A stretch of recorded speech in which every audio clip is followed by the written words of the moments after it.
ਸਤਿ ਸ਼੍ਰੀ ਅਕਾਲ ਜੀ। ਪਹਿਲਾਂ ਤਾਂ ਸਾਰਿਆਂ ਨੂੰ YouTube ਦੇ ਮਾਧਿਅਮ ਰਾਹੀਂ ਆਪ ਸਭਨਾਂ ਦਾ ਸਵਾਗਤ ਹੈ ਜੀ। ਜਦੋਂ ਮਹਾਰਾਜਾ ਰਣਜੀਤ ਸਿੰਘ ਦੀ ਗੱਲ ਹੁੰਦੀ ਹੈ ਤਾਂ ਮਹਾਰਾਣੀ ਜਿੰਦ ਕੌਰ ਦੀ ਗੱਲ ਹੁੰਦੀ ਹੈ। ਜਦੋਂ ਸਿੱਖ ਰਾਜ ਦੇ ਆਖਰੀ ਰਾਜੇ ਦਲੀਪ ਸਿੰਘ ਦੀ ਗੱਲ ਹੁੰਦੀ ਹੈ ਤਾਂ ਮਹਾਰਾਣੀ ਜਿੰਦ ਕੌਰ ਦੀ ਗੱਲ ਹੁੰਦੀ ਹੈ। ਮਹਾਰਾਣੀ ਜਿੰਦ ਕੌਰ ਨੂੰ ਮਹਾਰਾਣੀ ਜਿੰਦਾ ਵੀ ਆਖਿਆ ਜਾਂਦਾ। ਸੋ ਤੁਸੀਂ ਸਮਝ ਹੀ ਗਏ ਹੋਵੋਗੇ ਅੱਜ ਅਸੀਂ ਮਹਾਰਾਣੀ ਜਿੰਦ ਕੌਰ ਜਾਂ ਮਹਾਰਾਣੀ ਜਿੰਦਾ ਦੇ ਬਾਰੇ ਗੱਲ ਕਰਨ ਜਾ ਰਹੇ ਹਾਂ। ਇੱਕ ਵਾਰ ਫੇਰ ਤੋਂ ਸਵਾਗਤ ਹੈ ਸਾਡੇ YouTube ਚੈਨਲ ਨਾਲ ਜੋ ਵੀ ਸਰੋਤੇ ਜੁੜੇ ਹੋਏ ਨੇ। ਆਓ ਗੱਲ ਕਰਦੇ ਹਾਂ ਮਹਾਰਾਣੀ ਜਿੰਦਾ ਬਾਰੇ ਅਤੇ ਇਤਿਹਾਸ ਦੇ ਕੁਝ ਵਰਕੇ ਫਰੋਲਣ ਦੀ ਕੋਸ਼ਿਸ਼ ਕਰਾਂਗੇ। ਅਤੇ ਸੋਹਣ ਸਿੰਘ ਸੀਤਲ ਹੋਰਾਂ ਦੀ ਲਿਖੀ ਹੋਈ ਕਿਤਾਬ ਮਹਾਰਾਣੀ ਜਿੰਦਾ, ਹਾਂਜੀ ਮਹਾਰਾਣੀ ਜਿੰਦਾ ਨੂੰ ਅਸੀਂ ਸ਼ਬਦੀ ਰੂਪ ਵਿੱਚ ਬਿਆਨ ਕਰਨ ਦੀ ਕੋਸ਼ਿਸ਼ ਕਰਾਂਗੇ, ਜੋ ਕਿਤਾਬ ਲਿਖੀ ਹੋਈ ਹੈ ਸੋਹਣ ਸਿੰਘ ਸੀਤਲ ਜੀ ਦੀ। ਆਓ ਜੀ ਫਿਰ ਹੁਣ ਸ਼ੁਰੂ ਕਰੀਏ। ਰਾਜਾ ਕੌਣ ਬਣੇਗਾ। ਛੋਟੀਆਂ ਛੋਟੀਆਂ ਕੁੜੀਆਂ ਰਾਜਾ ਰਾਣੀ ਦੀ ਖੇਡ ਖੇਡ ਰਹੀਆਂ ਸਨ। ਮੈਂ ਇੱਕ ਠੁੱਲੇ ਜਿਹੇ ਸਰੀਰ ਦੀ ਕੁੜੀ ਨੇ ਕਿਹਾ, ਰਾਣੀ ਕੌਣ ਬਣੇਗੀ। ਮੈਂ ਇੱਕ ਹੋਰ ਆਵਾਜ਼ ਆਈ, ਸਭ ਤੋਂ ਵੱਡਾ ਰਾਜਾ ਕੌਣ। ਸਭ ਤੋਂ ਵੱਡਾ ਤਾਂ ਮਹਾਰਾਜਾ ਰਣਜੀਤ ਸਿੰਘ ਹੀ ਹੈ। ਇੱਕ ਸਿਆਣੀ ਉਮਰ ਦੀ ਕੁੜੀ ਨੇ ਹਾਸੇ ਨਾਲ ਕਿਹਾ, ਉਹਦੀ ਰਾਣੀ ਕੌਣ ਬਣੇਗੀ। ਮੈਂ ਬਾਲੜੀ ਜਿੰਦਾ ਨੇ 2 ਕਦਮ ਅੱਗੇ ਵੱਧ ਕੇ ਕਿਹਾ, ਲੈ ਇਹ ਤਾਂ ਮਹਾਰਾਜਾ ਰਣਜੀਤ ਸਿੰਘ ਦੀ ਰਾਣੀ ਬਣੂਗੀ। ਜਿੰਦਾ ਦੀ ਵੱਡੀ ਭੈਣ ਨੇ ਵਿਅੰਗ ਨਾਲ ਕਿਹਾ। ਇਹ ਸੁਣ ਕੇ ਸਾਰੀਆਂ ਕੁੜੀਆਂ ਖਿੜਖਿੜਾ ਕੇ ਹੱਸ ਪਈਆਂ। ਜਿੰਦਾ ਹੈਰਾਨ ਹੋਈ, ਉਹਨਾਂ ਦੇ ਮੂੰਹਾਂ ਵੱਲ ਵੇਖਣ ਲੱਗੀ। ਉਹਨੂੰ ਇਹ ਸਮਝ ਨਾ ਪਈ ਕਿ ਇਸ ਵਿੱਚ ਹੱਸਣ ਵਾਲੀ ਗੱਲ ਕਿਹੜੀ ਸੀ। ਉਹ ਸੋਚ ਰਹੀ ਸੀ, ਜੇ ਕੋਈ ਭੜੋਲੀ ਵਰਗੀ ਕੁੜੀ ਰਾਜਾ ਬਣ ਸਕਦੀ ਏ, ਚੁੰਨੀਆਂ ਅੱਖਾਂ ਵਾਲੀ ਰਾਣੀ ਬਣ ਸਕਦੀ ਏ, ਤਾਂ ਮੈਂ ਰਣਜੀਤ ਸਿੰਘ ਦੀ ਰਾਣੀ ਕਿਉਂ ਨਹੀਂ ਬਣ ਸਕਦੀ। ਆਖਰ ਖੇਡ ਹੀ ਤਾਂ ਹੈ 2 ਘੜੀਆਂ ਦਾ ਦਿਲ ਪਰਚਾਵਾ। ਖੇਡ ਵਿੱਚ ਕੋਈ ਸਾਧ ਬਣਦੀ ਏ, ਕੋਈ ਚੋਰ ਬਣਦੀ ਏ, ਕੋਈ ਕੋਤਵਾਲ ਬਣਦੀ ਏ, ਕੋਈ ਸਿਪਾਹੀ ਬਣਦੀ ਏ। ਉਹਨਾਂ ਵੱਲੇ ਵੇਖ ਕੇ ਕੋਈ ਕੁੜੀ ਨਹੀਂ ਹੱਸਦੀ। ਜੇ ਮੈਂ ਰਣਜੀਤ ਸਿੰਘ ਦੀ ਰਾਣੀ ਬਣਨ ਵਾਸਤੇ ਕਿਹਾ ਏ ਤਾਂ ਇਹ ਕਿਉਂ ਹੱਸ ਪਈਆਂ ਨੇ। ਇਹ ਕਿਹੜਾ ਕਿਸੇ ਸੱਚਮੁੱਚ ਦੀ ਰਾਣੀ ਬਣਨਾ ਏ, ਐਵੇਂ ਝੂਠੀ ਮੁੱਠੀ ਦੀ ਖੇਡ ਹੀ ਤਾਂ ਏ। ਫਿਰ ਹੱਸਣ ਦਾ ਕਾਰਨ ਉਮਰੋਂ ਛੋਟੀ ਹੋਣ ਕਰਕੇ ਉਹ ਇਹ ਨਾ ਸਮਝ ਸਕੀ ਕਿ ਹੱਸਣ ਦੀ ਵਜ੍ਹਾ ਉਹਦੀ ਵੱਡੀ ਭੈਣ ਦਾ ਵਿਅੰਗਮਈ ਲਹਿਜਾ ਸੀ। ਉੱਧਰ ਕਿਉਂ ਗਈ ਏ। ਜਿੰਦਾ ਦੀ ਵੱਡੀ ਭੈਣ ਨੇ ਉਹਨੂੰ ਬਾਹੀਂ ਵਿੱਚ ਲੈ ਕੇ ਕਿਹਾ, ਤੈਨੂੰ ਮਹਾਰਾਜਾ ਰਣਜੀਤ ਸਿੰਘ ਦੀ ਰਾਣੀ ਹੀ ਬਣਾ ਦਿਆਂਗੇ। ਸਾਰੀਆਂ ਕੁੜੀਆਂ ਫੇਰ ਉੱਚੀ ਉੱਚੀ ਹੱਸ ਪਈਆਂ। ਫਿਰ ਸਾਰਾ ਸਮਾਂ ਜਿੰਦਾ ਨੂੰ ਖੇਡ ਵਿੱਚ ਸਵਾਦ ਨਾ ਆਇਆ। ਉਹ ਆਪਣੀ ਹੈਰਾਨੀ ਵਿੱਚ ਡੁੱਬੀ ਰਹੀ। ਉਹ ਬਥੇਰਾ ਸਿਰ ਪੈਰ ਮਾਰਦੀ, ਪਰ ਉਹਦੀ ਬਾਲ ਬੁੱਧੀ ਉਹਨੂੰ ਕਿਸੇ ਕਿਨਾਰੇ ਨਾ ਲੱਗਣ ਦਿੰਦੀ। ਕੁੜੀਆਂ ਖੇਡਦੀਆਂ ਰਹੀਆਂ ਤੇ ਉਹ ਇੱਕ ਪਾਸੇ ਹੋ ਕੇ ਪਰੇਸ਼ਾਨੀ ਦੀ ਹਾਲਤ ਵਿੱਚ ਖਲੀ ਰਹੀ।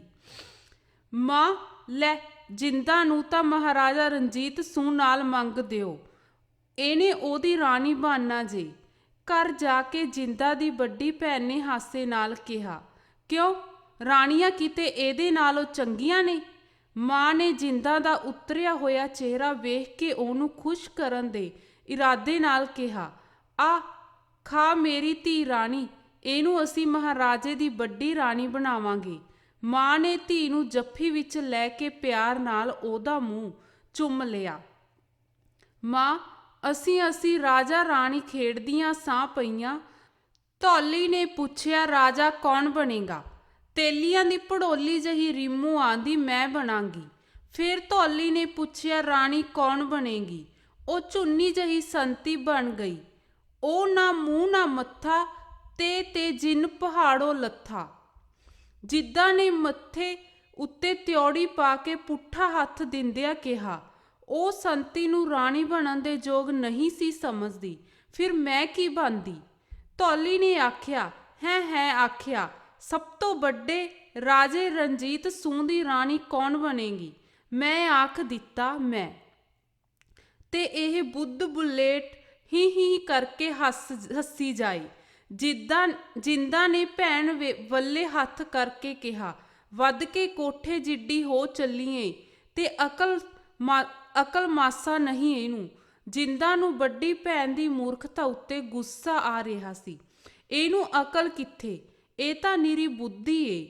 ਮਾਂ ਨੇ ਲਾੜ ਨਾਲ ਜਿੰਦਾ ਦੀ ਗੱਲ ਦੀ ਪ੍ਰੋੜਤਾ ਕਰ ਦਿੱਤੀ। ਤੇ ਹੋਰ ਭਲਾ ਹਾਸੇ ਭਾਣੇ ਵੀ ਕੋਈ ਕਿਸੇ ਦੀ ਰਾਣੀ ਬਣ ਜਾਂਦੀ ਏ? ਅਸੀਂ ਤਾਂ ਐਵੇਂ ਝੂਠੀ ਮੁੱਠੀ ਖੇਡਦੀਆਂ ਸਾਂ। ਜਿੰਦਾ ਨੇ ਮਾਂ ਦਾ ਭੁਲੇਖਾ ਦੂਰ ਕਰਨ ਵਾਸਤੇ ਕਿਹਾ, ਤੇ ਮੇਰੀ ਜਿੰਦਾ ਨਾਲੋਂ ਕਿਹੜੀ ਰਾਣੀ ਸੋਹਣੀ ਏ? ਅਸੀਂ ਸੱਚਮੁੱਚ ਇਹਨੂੰ ਮਹਾਰਾਜਾ ਰਣਜੀਤ ਸੂਹ ਦੀ ਰਾਣੀ ਬਣਾ ਦਿਆਂਗੇ। ਜਿੰਦਾ ਦੀ ਸੁੰਦਰਤਾ ਉੱਤੇ ਮਾਂ ਦਾ ਦਿਲ ਵੀ ਮੋਹਿਆ ਗਿਆ ਸੀ। ਸੱਚਮੁੱਚ ਜਿੰਦਾ ਦੇ ਸਵਾਲ ਵਿੱਚ ਖੁਸ਼ੀ ਤੇ ਹੈਰਾਨੀ ਲੁਕੀਆਂ ਹੋਈਆਂ ਸਨ। ਹਾਂ ਹਾਂ, ਸੱਚਮੁੱਚ, ਮਾਂ ਨੇ ਦੁਬਾਰਾ ਹਾਮੀ ਭਰ ਦਿੱਤੀ। ਆਹਾ ਜੀ, ਅਸੀਂ ਮਹਾਰਾਜਾ ਰਣਜੀਤ ਸੂਹ ਦੀ ਰਾਣੀ ਬਣਾਂਗੇ। ਮਾਂ ਦੀਆਂ ਬਾਹੀਂ ਵਿੱਚੋਂ ਨਿਕਲ ਕੇ ਜਿੰਦਾ ਖੁਸ਼ੀ ਨਾਲ ਭੁੜਕਣ ਲੱਗ ਪਈ। ਰਣਜੀਤ ਸੂਹ ਕਾਣਾ ਵੀ ਏ, ਵੱਡੀ ਭੈਣ ਨੇ ਛੇੜਨ ਵਾਸਤੇ ਕਿਹਾ। ਉਹ ਤੇਰਾ ਘਰ ਵਾਲਾ ਕਾਣਾ ਹੋਵੇ ਖਾਂ। ਜਿੰਦਾ ਦਾ ਮੂੰਹ ਗੁੱਸੇ ਨਾਲ ਵਧੇਰੇ ਲਾਲ ਹੋ ਗਿਆ। ਸਾਰਾ ਪਰਿਵਾਰ ਖਿੜਖਿੜਾ ਕੇ ਹੱਸ ਪਿਆ। ਵੇਖ ਲੈ ਮਾਂ, ਹੁਣ ਤੋਂ ਹੀ ਚਿੜਨ ਲੱਗ ਪਈ ਐ। ਵੱਡੀ ਭੈਣ ਨੇ ਜਿੰਦਾ ਵੱਲ ਉਂਗਲ ਕਰਕੇ ਕਿਹਾ, ਭੈਣਾ ਚਿੜੇ ਨਾ, ਤੁਸੀਂ ਉਹਦੇ ਮਹਾਰਾਜੇ ਨੂੰ ਕਾਣਾ ਕਿਉਂ ਆਖੋ? ਇਹ ਉਦੋਂ ਦੀਆਂ ਗੱਲਾਂ ਹਨ ਜਦੋਂ ਅਜੇ ਜਿੰਦਾ ਇਹਨਾਂ ਗੱਲਾਂ ਦੇ ਅਰਥ ਨਹੀਂ ਸੀ ਸਮਝਦੀ। ਉਹ ਇਸੇ ਖੁਸ਼ੀ ਵਿੱਚ ਨੱਚੀ ਟੱਪੀ ਜਾ ਰਹੀ ਸੀ ਕਿ ਮਾਂ ਨੇ ਉਹਨੂੰ ਰਣਜੀਤ ਸਿੰਘ ਦੀ ਰਾਣੀ ਬਣਾਉਣ ਦਾ ਇਕਰਾਰ ਕਰ ਦਿੱਤਾ ਸੀ। ਇਹ ਹਾਸੇ ਭਾਣੇ ਦੀ ਗੱਲ ਸਹੇਲੀਆਂ ਨੇ ਜਿੰਦਾ ਦੀ ਛੇੜ ਬਣਾ ਲਈ। ਉਹ ਠੱਠੇ ਨਾਲ ਉਹਨੂੰ ਰਾਣੀ ਜਿੰਦਾ ਆਖਣ ਲੱਗ ਪਈਆਂ। ਪਹਿਲਾਂ ਤਾਂ ਜਿੰਦਾ ਰਾਣੀ ਖਵਾ ਕੇ ਬੜੀ ਖੁਸ਼ ਹੁੰਦੀ, ਪਰ ਉਮਰ ਤੇ ਗਿਆਨ ਦੇ ਵਾਧੇ ਨਾਲ ਜਦ ਉਹਨੂੰ ਇਸ ਸ਼ਬਦ ਦੇ ਅਰਥਾਂ ਦੀ ਸਮਝ ਪਈ ਤਾਂ ਉਹ ਚਿੜਨ ਲੱਗ ਪਈ। ਕੋਈ ਵੀ ਕੁਆਰੀ ਕੁੜੀ ਅਜਿਹੀ ਗੱਲ ਤੋਂ ਜ਼ਰੂਰ ਚਿੜੇਗੀ, ਅੰਦਰੋਂ ਭਾਵੇਂ ਉਹ ਖੁਸ਼ ਵੀ ਹੋਵੇ। ਜਿਉਂ-ਜਿਉਂ ਜਿੰਦਾ ਚਿੜਦੀ ਤਿਉਂ ਸਹੇਲੀਆਂ ਵਧੇਰੇ ਛੇੜਦੀਆਂ। ਕਈ ਵਾਰੀ ਜਿੰਦਾ ਖਿੱਚ ਕੇ ਰੋਣ ਹਾਖੀ ਹੋ ਜਾਂਦੀ। ਵੇਖ ਲੈ ਮਾਂ, ਫਿਰ ਮੈਂ ਕੁਝ ਆਖਿਆ ਤਾਂ ਇਹ ਆਪਣੀ ਵਾਰੀ ਰੋਊਗੀ। ਵਧੇਰੇ ਗੁੱਸਾ ਜਿੰਦਾ ਨੂੰ ਆਪਣੀ ਵੱਡੀ ਭੈਣ ਉੱਤੇ ਆਉਂਦਾ, ਕਿਉਂਕਿ ਜਿੰਦਾ ਨੂੰ ਛੇੜਨ ਵਿੱਚ ਉਹ ਸਭ ਤੋਂ ਮੋਹਰੇ ਹੁੰਦੀ ਸੀ। ਭਲਾ ਮਾਂ, ਮੈਂ ਕਿਉਂ ਰੋਣਾ ਏ? ਜੋ ਇਹਦਾ ਜੀ ਆਵੇ ਇਹ ਕਰੀ ਜਾਵੇ। ਵੱਡੀ ਭੈਣ ਨੇ ਅੱਗੋਂ ਹੱਸਦਿਆਂ ਉੱਤਰ ਦੇਣਾ, ਪੜਾਣੀਏ ਸੜਿਆਣੀਏ ਸੰਧੂ ਕੜੰਦੂ। ਜਿੰਦਾ ਨੇ ਮੂੰਹ ਚਿੜਾ ਕੇ ਕਹਿਣਾ, ਆਖੀ ਚੱਲ, ਮੈਂ ਕੋਈ ਗੁੱਸਾ ਕਰਦੀ ਆਂ? ਨਾਲੇ ਰਾਣੀ ਜਿੰਦਾ ਦਾ ਗੁੱਸਾ ਕਰਕੇ ਰਹਿਣਾ ਕਿਹਦੇ ਰਾਜ ਵਿੱਚ ਹੋਇਆ? ਵੱਡੀ ਭੈਣ ਨੇ ਉਸੇ ਤਰ੍ਹਾਂ ਮੁਸਕਰਾਉਂਦੇ ਉੱਤਰ ਦੇਣਾ, ਉਹ ਪੜਾਣੀਏ ਸਰਦਾਰਾਂ ਦੇ ਮੰਗੀ ਹੋਈ ਸੀ। ਤੂੰ ਤਾਂ ਲੱਜ ਲੱਥੀ ਏ, ਤੂੰ ਗੁੱਸਾ ਕਾਹਨੂੰ ਕਰਨਾ ਹੋਇਆ? ਜਿੰਦਾ ਇਸ ਗੱਲੋਂ ਬੜੀ ਔਖੀ ਸੀ ਕਿ ਉਹਦੇ ਚਿੜਾਉਣ ਨਾਲ ਵੱਡੀ ਭੈਣ ਗੁੱਸਾ ਕਿਉਂ ਮਹਿਸੂਸ ਨਹੀਂ ਕਰਦੀ। ਇਹ ਬੱਚਿਆਂ ਦੀਆਂ ਗੱਲਾਂ ਘਰ ਦੇ ਵਡੇਰਿਆਂ ਦੇ ਦਿਲਾਂ ਵਿੱਚ ਘਰ ਕਰਦੀਆਂ ਗਈਆਂ। ਮਾਤਾ ਪਿਤਾ ਥਾਂ ਥਾਈਂ ਕਈ ਵਾਰ ਸੋਚਣ ਲੱਗ ਪੈਂਦੇ, ਜਿੰਦਾ ਬਹੁਤ ਖੂਬਸੂਰਤ ਏ, ਇਹ ਬੁੱਧ ਦੀ ਵੀ ਬੜੀ ਤੇਜ਼ ਏ। ਸਾਰੇ ਪੰਜਾਬ ਵਿੱਚ ਇਹਦੇ ਵਰਗੀ ਕੋਈ ਨਹੀਂ ਹੋਣੀ। ਇਹਦੀ ਸ਼ਾਦੀ ਸ਼ੇਰੇ ਪੰਜਾਬ ਨਾਲ ਕਰ ਦਿੱਤੀ ਜਾਵੇ ਤਾਂ ਇਹਦੇ ਭਾਗ ਉੱਗੜ ਪੈਣ। ਇੱਕ ਇਹਦੀ ਕੀ ਗੱਲ, ਸਾਰੇ ਘਰਾਣੇ ਦੀ ਕਿਸਮਤ ਜਾਗ ਪਵੇ। ਸ਼ੇਰੇ ਪੰਜਾਬ ਮਹਾਰਾਜਾ ਰਣਜੀਤ ਸਿੰਘ ਨਿਰਾ ਪੰਜਾਬ ਦਾ ਬਾਦਸ਼ਾਹ ਹੀ ਨਹੀਂ ਸੀ, ਆਪਣੀ ਕੌਮ ਦਾ ਲੀਡਰ ਵੀ ਸੀ। ਆਪਣੇ ਗੁਣਾਂ ਤੇ ਪਰਜਾ ਦਾ ਹਿੱਤ ਚਾਹੁਣ ਦੇ ਕਾਰਨ ਉਹ ਸਮੁੱਚੇ ਪੰਜਾਬੀਆਂ ਦਾ ਹਰਮਨ ਪਿਆਰਾ ਸੀ। ਲੋਕ ਉਹਦੇ ਨਾਲ ਨੇੜ ਪ੍ਰਾਪਤ ਕਰਨ ਤੇ ਰਿਸ਼ਤਾ ਗੰਢਣ ਵਿੱਚ ਆਪਣਾ ਮਾਣ ਤੇ ਖੁਸ਼ਕਿਸਮਤੀ ਸਮਝਦੇ ਸਨ। ਉਸ ਸਮੇਂ ਹੁਕਮਰਾਨ ਨੂੰ ਰੱਬ ਦਾ ਨਾਇਬ ਤੇ ਨੈਕਲੰਕ ਸਮਝਿਆ ਜਾਂਦਾ ਸੀ। ਵੱਡਿਆਂ ਬੰਦਿਆਂ ਵਿੱਚ ਉਦੋਂ ਬਹੁਤੇ ਵਿਆਹ ਕਰਾਉਣ ਦਾ ਰਿਵਾਜ ਸੀ। ਉਸ ਜ਼ਮਾਨੇ ਤਾਂ ਬੱਚਿਆਂ ਨੂੰ ਕਹਾਣੀ ਇਹ ਸੁਣਾਈ ਜਾਂਦੀ ਸੀ, ਇੱਕ ਸੀ ਰਾਜਾ, ਉਹਦੀਆਂ 7 ਰਾਣੀਆਂ ਸਨ। ਸੋ ਜੇ ਮਾਮੂਲੀ ਰਾਜੇ ਦੀਆਂ 7 ਰਾਣੀਆਂ ਹੋ ਸਕਦੀਆਂ ਸਨ ਤਾਂ ਮਹਾਰਾਜੇ ਦੀਆਂ 27 ਕਿਉਂ ਨਾ ਹੋਣ। ਤੇ ਸ਼ੇਰੇ ਪੰਜਾਬ ਤਾਂ ਪੰਜਾਬ ਤੇ ਕਈ ਰਾਜਿਆਂ ਦਾ ਮਹਾਰਾਜਾ ਸੀ। ਸਰਦਾਰ ਮੰਨਾ ਸਿੰਘ ਨੇ ਪੱਕਾ ਮਨ ਬਣਾ ਲਿਆ ਕਿ ਜਿੰਦਾ ਨੂੰ ਸ਼ੇਰੇ ਪੰਜਾਬ ਦੀ ਰਾਣੀ ਬਣਾਉਣਾ ਹੈ। ਮੰਨਾ ਸਿੰਘ ਆਪਣੇ ਇਲਾਕੇ ਪਿੰਡ ਚਾਹੜ, ਤਹਿਸੀਲ ਜਫਰਵਾਲ, ਜ਼ਿਲ੍ਹਾ ਸਿਆਲਕੋਟ ਦਾ ਮੰਨਿਆ ਪ੍ਰਮੰਨਿਆ ਸਰਦਾਰ ਸੀ। ਉਹ ਔਲਖ ਗੋਤ ਦਾ ਜੱਟ ਸਿੱਖ ਸੀ। ਉਹਦੀ ਵੱਡੀ ਲੜਕੀ ਪੜਾਣੀਏ ਸਰਦਾਰ ਮਿੱਤ ਸਿੰਘ ਦੇ ਲੜਕੇ ਜਵਾਲਾ ਸਿੰਘ ਨਾਲ ਮੰਗੀ ਹੋਈ ਸੀ। ਮੰਨਾ ਸਿੰਘ ਦੀ ਭੈਣ ਪਿੰਡ ਐਮਾ, ਜ਼ਿਲ੍ਹਾ ਅੰਮ੍ਰਿਤਸਰ ਦੇ ਸਰਦਾਰ ਨਾਰ ਸਿੰਘ ਨਾਲ ਵਿਆਹੀ ਹੋਈ ਸੀ। ਸਰਦਾਰ ਨਾਰ ਸਿੰਘ ਖੱਤਰੀਆਂ ਦੀ ਉੱਪਲ ਗੋਤ ਵਿੱਚੋਂ ਸੀ। ਉਸ ਸਮੇਂ ਦੇ ਸਿੱਖ ਜਾਤ ਗੋਤ ਨੂੰ ਬਹੁਤਾ ਨਹੀਂ ਸਨ ਮੰਨਦੇ। ਸਰਦਾਰ ਨਾਰ ਸਿੰਘ ਤੇ ਸਰਦਾਰ ਮਿੱਤ ਸਿੰਘ ਦੋਵੇਂ ਸ਼ੇਰੇ ਪੰਜਾਬ ਦੇ ਨਾਮਵਰ ਸਰਦਾਰਾਂ ਵਿੱਚੋਂ ਸਨ। ਜਿੰਦਾ ਦੀ ਸ਼ਾਦੀ ਸ਼ੇਰੇ ਪੰਜਾਬ ਨਾਲ ਕਰਕੇ ਮੰਨਾ ਸਿੰਘ ਦਾ ਘਰਾਣਾ ਹੋਰ ਅਗੇਰੇ ਵਧਣ ਦੀ ਚਾਹ ਰੱਖਦਾ ਸੀ।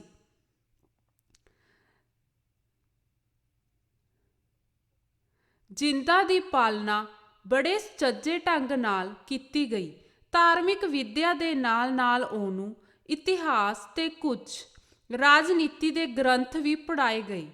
ਉਹਦੇ ਦਿਲ ਵਿੱਚ ਇਹ ਖਿਆਲ ਕਰਦਾ ਗਿਆ ਕਿ ਮੈਂ ਸ਼ੇਰੇ ਪੰਜਾਬ ਦੀ ਰਾਣੀ ਬਣਨਾ ਹੈ। ਜਿੰਦਾ ਅਜੇ ਬਾਲੜੀ ਹੀ ਸੀ ਜਾਂ ਉਹਦੀ ਵੱਡੀ ਭੈਣ ਦਾ ਵਿਆਹ ਹੋ ਗਿਆ। ਮਿੱਤ ਸਿੰਘ ਪੜਾਨੀਆਂ ਸ਼ੇਰੇ ਪੰਜਾਬ ਦੇ ਜਾਗੀਰਦਾਰ ਸਰਦਾਰਾਂ ਵਿੱਚੋਂ ਸੀ। ਉਹਦਾ ਇੱਕੋ ਇੱਕ ਪੁੱਤਰ ਜਵਾਲਾ ਸਿੰਘ ਵੀ ਫੌਜ ਵਿੱਚ ਅਫਸਰ ਸੀ। ਉਹ ਬੜੀ ਸ਼ਾਨ ਨਾਲ ਪਿੰਡ ਚਾਹੜ ਢੁੱਕੇ। ਜਿੰਦਾ ਦੀ ਵੱਡੀ ਭੈਣ ਦਾ ਵਿਆਹ ਬੜੀ ਧੂਮ-ਧਾਮ ਨਾਲ ਹੋਇਆ। ਮਗਰੋਂ ਜਵਾਲਾ ਸਿੰਘ ਸਹੁਰੇ ਜਾਇਆ ਕਰਦਾ ਤਾਂ ਉਹਦੀ ਚਮਕ ਦਮਕ ਝੱਲੀ ਨਾ ਜਾਂਦੀ। ਜਿੰਦਾ ਦੀ ਭੈਣ ਬੜੇ ਕੀਮਤੀ ਕੱਪੜੇ ਤੇ ਗਹਿਣੇ ਪਾ ਕੇ ਪੇਕੇ ਜਾਂਦੀ। ਉਹਦੇ ਵੱਲੇ ਵੇਖ ਕੇ ਜਿੰਦਾ ਦੇ ਦਿਲ ਵਿੱਚ ਖਿਆਲ ਆਉਂਦਾ, ਅੱਛਾ ਮੈਂ ਇਹਦੇ ਨਾਲੋਂ ਵੀ ਵਧੇਰੇ ਗਹਿਣੇ ਪਾਇਆ ਕਰਾਂਗੀ। ਇੱਕ ਵਾਰੀ ਜਿੰਦਾ ਨੇ ਇਤਿਹਾਸ ਵਿੱਚ ਪੜ੍ਹਿਆ, ਨੂਰ ਜਹਾਂ ਬਾਦਸ਼ਾਹ ਜਹਾਂਗੀਰ ਦੀ ਮਨਚਾਹੀ ਬੇਗਮ ਸੀ। ਬਾਦਸ਼ਾਹ ਨੇ ਸਾਰਾ ਰਾਜ-ਕਾਜ ਬੇਗਮ ਦੇ ਹੱਥ ਸੌਂਪ ਛੱਡਿਆ ਸੀ। ਅਸਲੀ ਅਰਥਾਂ ਵਿੱਚ ਮੁਲਕ ਉੱਤੇ ਨੂਰ ਜਹਾਂ ਹੀ ਰਾਜ ਕਰਦੀ ਸੀ। ਉਹ ਬੜੀ ਸਮਝਦਾਰ ਤੇ ਯੋਗ ਇਸਤਰੀ ਸੀ। ਮੈਂ ਵੀ ਰਾਜ ਕਰਾਂਗੀ, ਜਿੰਦਾ ਦੇ ਦਿਲ ਵਿੱਚ ਖਿਆਲ ਆਇਆ। ਪਰ ਰਾਜ ਕਰਨ ਵਾਸਤੇ ਉਸਦੇ ਯੋਗ ਬਣਨਾ ਜ਼ਰੂਰੀ ਹੈ। ਉਹਨੇ ਮਨ ਵਿੱਚ ਸੋਚਿਆ। ਉਸ ਦਿਨ ਤੋਂ ਉਹ ਇਤਿਹਾਸ ਤੇ ਰਾਜਨੀਤੀ ਦੇ ਗ੍ਰੰਥਾਂ ਵਿੱਚ ਵਧੇਰੇ ਦਿਲਚਸਪੀ ਲੈਣ ਲੱਗ ਪਈ। ਜਿੰਦਾ ਨੇ ਸੁਣਿਆ ਸ਼ੇਰੇ ਪੰਜਾਬ ਦੀਆਂ ਕਈ ਰਾਣੀਆਂ ਹਨ। ਇੱਕ ਦਿਨ ਉਹਨੇ ਆਪਣੀ ਭੈਣ ਨੂੰ ਪੁੱਛਿਆ, ਭੈਣ ਮਰਦ ਬਹੁਤੇ ਵਿਆਹ ਕਿਉਂ ਕਰਾਉਂਦੇ ਨੇ? ਇਹ ਮਰਦ ਹੀ ਜਾਣਨ, ਆਪਾਂ ਨੂੰ ਕੀ ਪਤਾ। ਭੈਣ ਨੇ ਅੱਗੋਂ ਟਾਲਣ ਦੇ ਇਰਾਦੇ ਨਾਲ ਕਿਹਾ, ਨਹੀਂ ਸਾਨੂੰ ਵੀ ਜਾਣਨਾ ਚਾਹੀਦਾ ਹੈ। ਆਖਰ ਬਹੁਤੇ ਵਿਆਹਾਂ ਦਾ ਦੁੱਖ ਤਾਂ ਇਸਤਰੀਆਂ ਨੂੰ ਹੀ ਭੁਗਤਣਾ ਪੈਂਦਾ ਏ ਨਾ। ਜਿੰਦਾ ਨੇ ਬੜੀ ਗੰਭੀਰਤਾ ਨਾਲ ਕਿਹਾ, ਅੱਛਾ ਤੇਰਾ ਵਿਆਹ ਮਹਾਰਾਜੇ ਨਾਲ ਕਰਨ ਦੀਆਂ ਸਲਾਹੀ ਹੋ ਰਹੀਆਂ ਨੇ। ਉਹਦੀਆਂ ਅੱਗੇ ਕਈ ਰਾਣੀਆਂ ਨੇ, ਤੂੰ ਪਤਾ ਕਰ ਲਈ ਉਹਨੇ ਬਹੁਤੇ ਵਿਆਹ ਕਿਉਂ ਕਰਾਏ ਨੇ। ਭੈਣ ਨੇ ਅੱਗੋਂ ਮਸ਼ਕਰੀ ਵਜੋਂ ਕਿਹਾ, ਨਹੀਂ ਭੈਣ ਮੈਂ ਹੱਸਦੀ ਨਹੀਂ। ਇੱਕ ਮਹਾਰਾਜੇ ਦੀ ਗੱਲ ਨਹੀਂ, ਰੱਜੇ ਪੁੱਜੇ ਆਦਮੀ ਆਮ ਬਹੁਤੇ ਵਿਆਹ ਕਰਵਾਉਂਦੇ ਨੇ। ਆਖਰ ਕਿਉਂ? ਕੁਝ ਕਾਰਨ ਤਾਂ ਜ਼ਰੂਰ ਹੋਵੇਗਾ। ਅੱਛਾ ਇਹ ਦੱਸ ਭਾਈਏ ਨੇ ਵੀ ਕਦੇ ਹੋਰ ਵਿਆਹ ਕਰਾਉਣ ਦੀ ਗੱਲ ਕੀਤੀ ਹੈ? ਜਿੰਦਾ ਨੇ ਸੰਜੀਦਗੀ ਨਾਲ ਪੁੱਛਿਆ। ਉਹਦਾ ਮਤਲਬ ਭੈਣ ਦੇ ਪਤੀ ਸਰਦਾਰ ਜਵਾਲਾ ਸਿੰਘ ਤੋਂ ਸੀ। ਅਜੇ ਤਾਂ ਨਹੀਂ, ਪਰ ਇਹਨਾਂ ਮਰਦਾਂ ਦਾ ਕੀ ਭਰੋਸਾ। ਭੈਣ ਨੇ ਵੀ ਅੱਗੋਂ ਗੰਭੀਰ ਹੋ ਕੇ ਕਿਹਾ, ਸ਼ੇਰੇ ਪੰਜਾਬ ਬਾਰੇ ਮੈਂ ਇੱਕ ਗੱਲ ਤਾਂ ਸਮਝਦੀ ਹਾਂ, ਉਹਨਾਂ ਦੇ ਪਿਤਾ ਨੇ ਬਾਲ ਉਮਰੇ ਹੀ ਕਰ ਦਿੱਤਾ। ਫਿਰ ਕੁਛ ਵਿਆਹ ਉਹਨਾਂ ਸਾਂਝਾ ਵਧਾਉਣ ਵਾਸਤੇ ਕੀਤੇ। ਉਹਨਾਂ ਦਾ ਕਾਰਨ ਨਿਰੋਲ ਰਾਜਨੀਤਿਕ ਸੀ। ਵਿਆਹ ਕਰਕੇ ਉਹਨਾਂ ਕੁਝ ਮਿਸਲਾਂ ਜਾਂ ਘਰਾਣਿਆਂ ਨੂੰ ਆਪਣੇ ਮਦਦਗਾਰ ਬਣਾ ਲਿਆ। ਉਸ ਸਮੇਂ ਉਹਨਾਂ ਵਿਆਹਾਂ ਦਾ ਲਾਭ ਵੀ ਸਮਝਿਆ ਜਾ ਸਕਦਾ ਸੀ, ਪਰ ਸਾਰੇ ਪੰਜਾਬ ਵਿੱਚ ਰਾਜ ਪੱਕਾ ਹੋਣ ਪਿੱਛੋਂ ਵੀ ਉਹਨਾਂ ਕੁਝ ਵਿਆਹ ਕਰਵਾਏ ਨੇ। ਇਸ ਦੇ ਕਾਰਨ ਦੀ ਸਮਝ ਨਹੀਂ ਪੈਂਦੀ। ਜਿੰਦਾ ਬੜੀ ਗਹਿਰੀ ਸੋਚ ਵਿੱਚ ਡੁੱਬੀ ਹੋਈ ਨਜ਼ਰ ਆ ਰਹੀ ਸੀ। ਜਿੰਦਾ, ਤੂੰ ਸੱਚਮੁੱਚ ਹੀ ਰਾਣੀ ਬਣਨ ਦੇ ਯੋਗ ਹੈ। ਮੈਂ ਆਪਣਾ ਸਾਰਾ ਤਾਣ ਲਾਵਾਂਗੀ। ਭੈਣ ਨੇ ਉਹਨੂੰ ਘੁੱਟ ਕੇ ਗਲ ਨਾਲ ਲਾ ਲਿਆ। ਉਹ ਛੋਟੀ ਭੈਣ ਦੀ ਸੂਝ-ਬੂਝ ਤੇ ਖੁਸ਼ ਵੀ ਸੀ ਤੇ ਹੈਰਾਨ ਵੀ। ਜਿੰਦਾ ਦੀ ਭੈਣ ਨੇ ਪਤੀ ਅੱਗੇ ਬੜੇ ਸੁਚੱਜੇ ਢੰਗ ਨਾਲ ਗੱਲ ਚਲਾਈ। ਉਹਨੇ ਬਚਪਨ ਦੀ ਖੇਡ ਤੋਂ ਲੈ ਕੇ ਅਖੀਰੀ ਬਹੁਤੇ ਵਿਆਹਾਂ ਬਾਰੇ ਬਹਿਸ ਤੱਕ ਕਹਾਣੀ ਸੁਣਾਈ। ਉਹਨੇ ਜਿੰਦਾ ਦੀ ਵਿਦਿਆ, ਉਹਦੀ ਰਾਣੀ ਬਣਨ ਦੀ ਰੀਝ ਤੇ ਮਾਪਿਆਂ ਦੀ ਇੱਛਾ ਬਾਰੇ ਵੀ ਦੱਸਿਆ। ਆਪਣੀਆਂ ਗੱਲਾਂ ਦਾ ਸਰਦਾਰ ਜਵਾਲਾ ਸਿੰਘ ਨੇ ਤੇ ਪ੍ਰਭਾਵ ਪਿਆ। ਵੇਖ ਕੇ ਅੰਤ ਉਹਨੇ ਬੜੇ ਪਿਆਰ ਨਾਲ ਕਿਹਾ, ਇਹ ਸੰਬੰਧ ਹੋ ਜਾਏ ਤਾਂ ਸਰਕਾਰ ਦਰਬਾਰ ਵਿੱਚ ਹੁਣ ਨਾਲੋਂ ਆਪਣਾ ਸਤਿਕਾਰ ਵੱਧ ਸਕਦਾ ਏ। ਨਾਲੇ ਮੇਰੇ ਮਾਪੇ ਵੀ ਤੁਹਾਡਾ ਅਹਿਸਾਨ ਮੰਨਣਗੇ। ਫਿਰ ਜਿੰਦਾ ਵਰਗੀ ਰੂਪਵਾਨ ਵੀ ਇਸ ਵੇਲੇ ਸਾਰੇ ਦੇਸ਼ ਵਿੱਚ ਭਾਲਿਆ ਨਹੀਂ ਲੱਭਣੀ।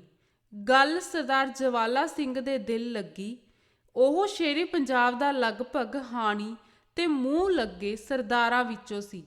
ਮੌਕਿਆ ਤਾੜ ਕੇ ਉਹਨੇ ਸ਼ੇਰੇ ਪੰਜਾਬ ਅੱਗੇ ਜ਼ਿਕਰ ਕੀਤਾ। ਉਹਨੇ ਐਸੇ ਰੰਗੀਨ ਢੰਗ ਨਾਲ ਗੱਲ ਕੀਤੀ ਕਿ ਸ਼ੇਰੇ ਪੰਜਾਬ ਫੜਕ ਉੱਠਿਆ। ਜਿੰਦਾ ਦੇ ਰੂਪ ਦੀ ਸ਼ੋਭਾ ਸੁਣ ਕੇ ਉਹ ਮੋਹਿਆ ਗਿਆ।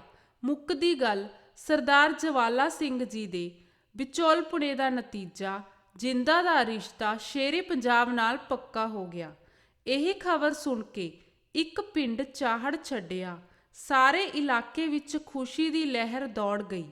ਉਸ ਵੇਲੇ ਮੰਨਾ ਸਿੰਘ ਦੀ ਗਿਣਤੀ ਨਾਮਵਰ ਘੋੜ ਚੜੇ ਸਰਦਾਰਾਂ ਵਿੱਚੋਂ ਸੀ।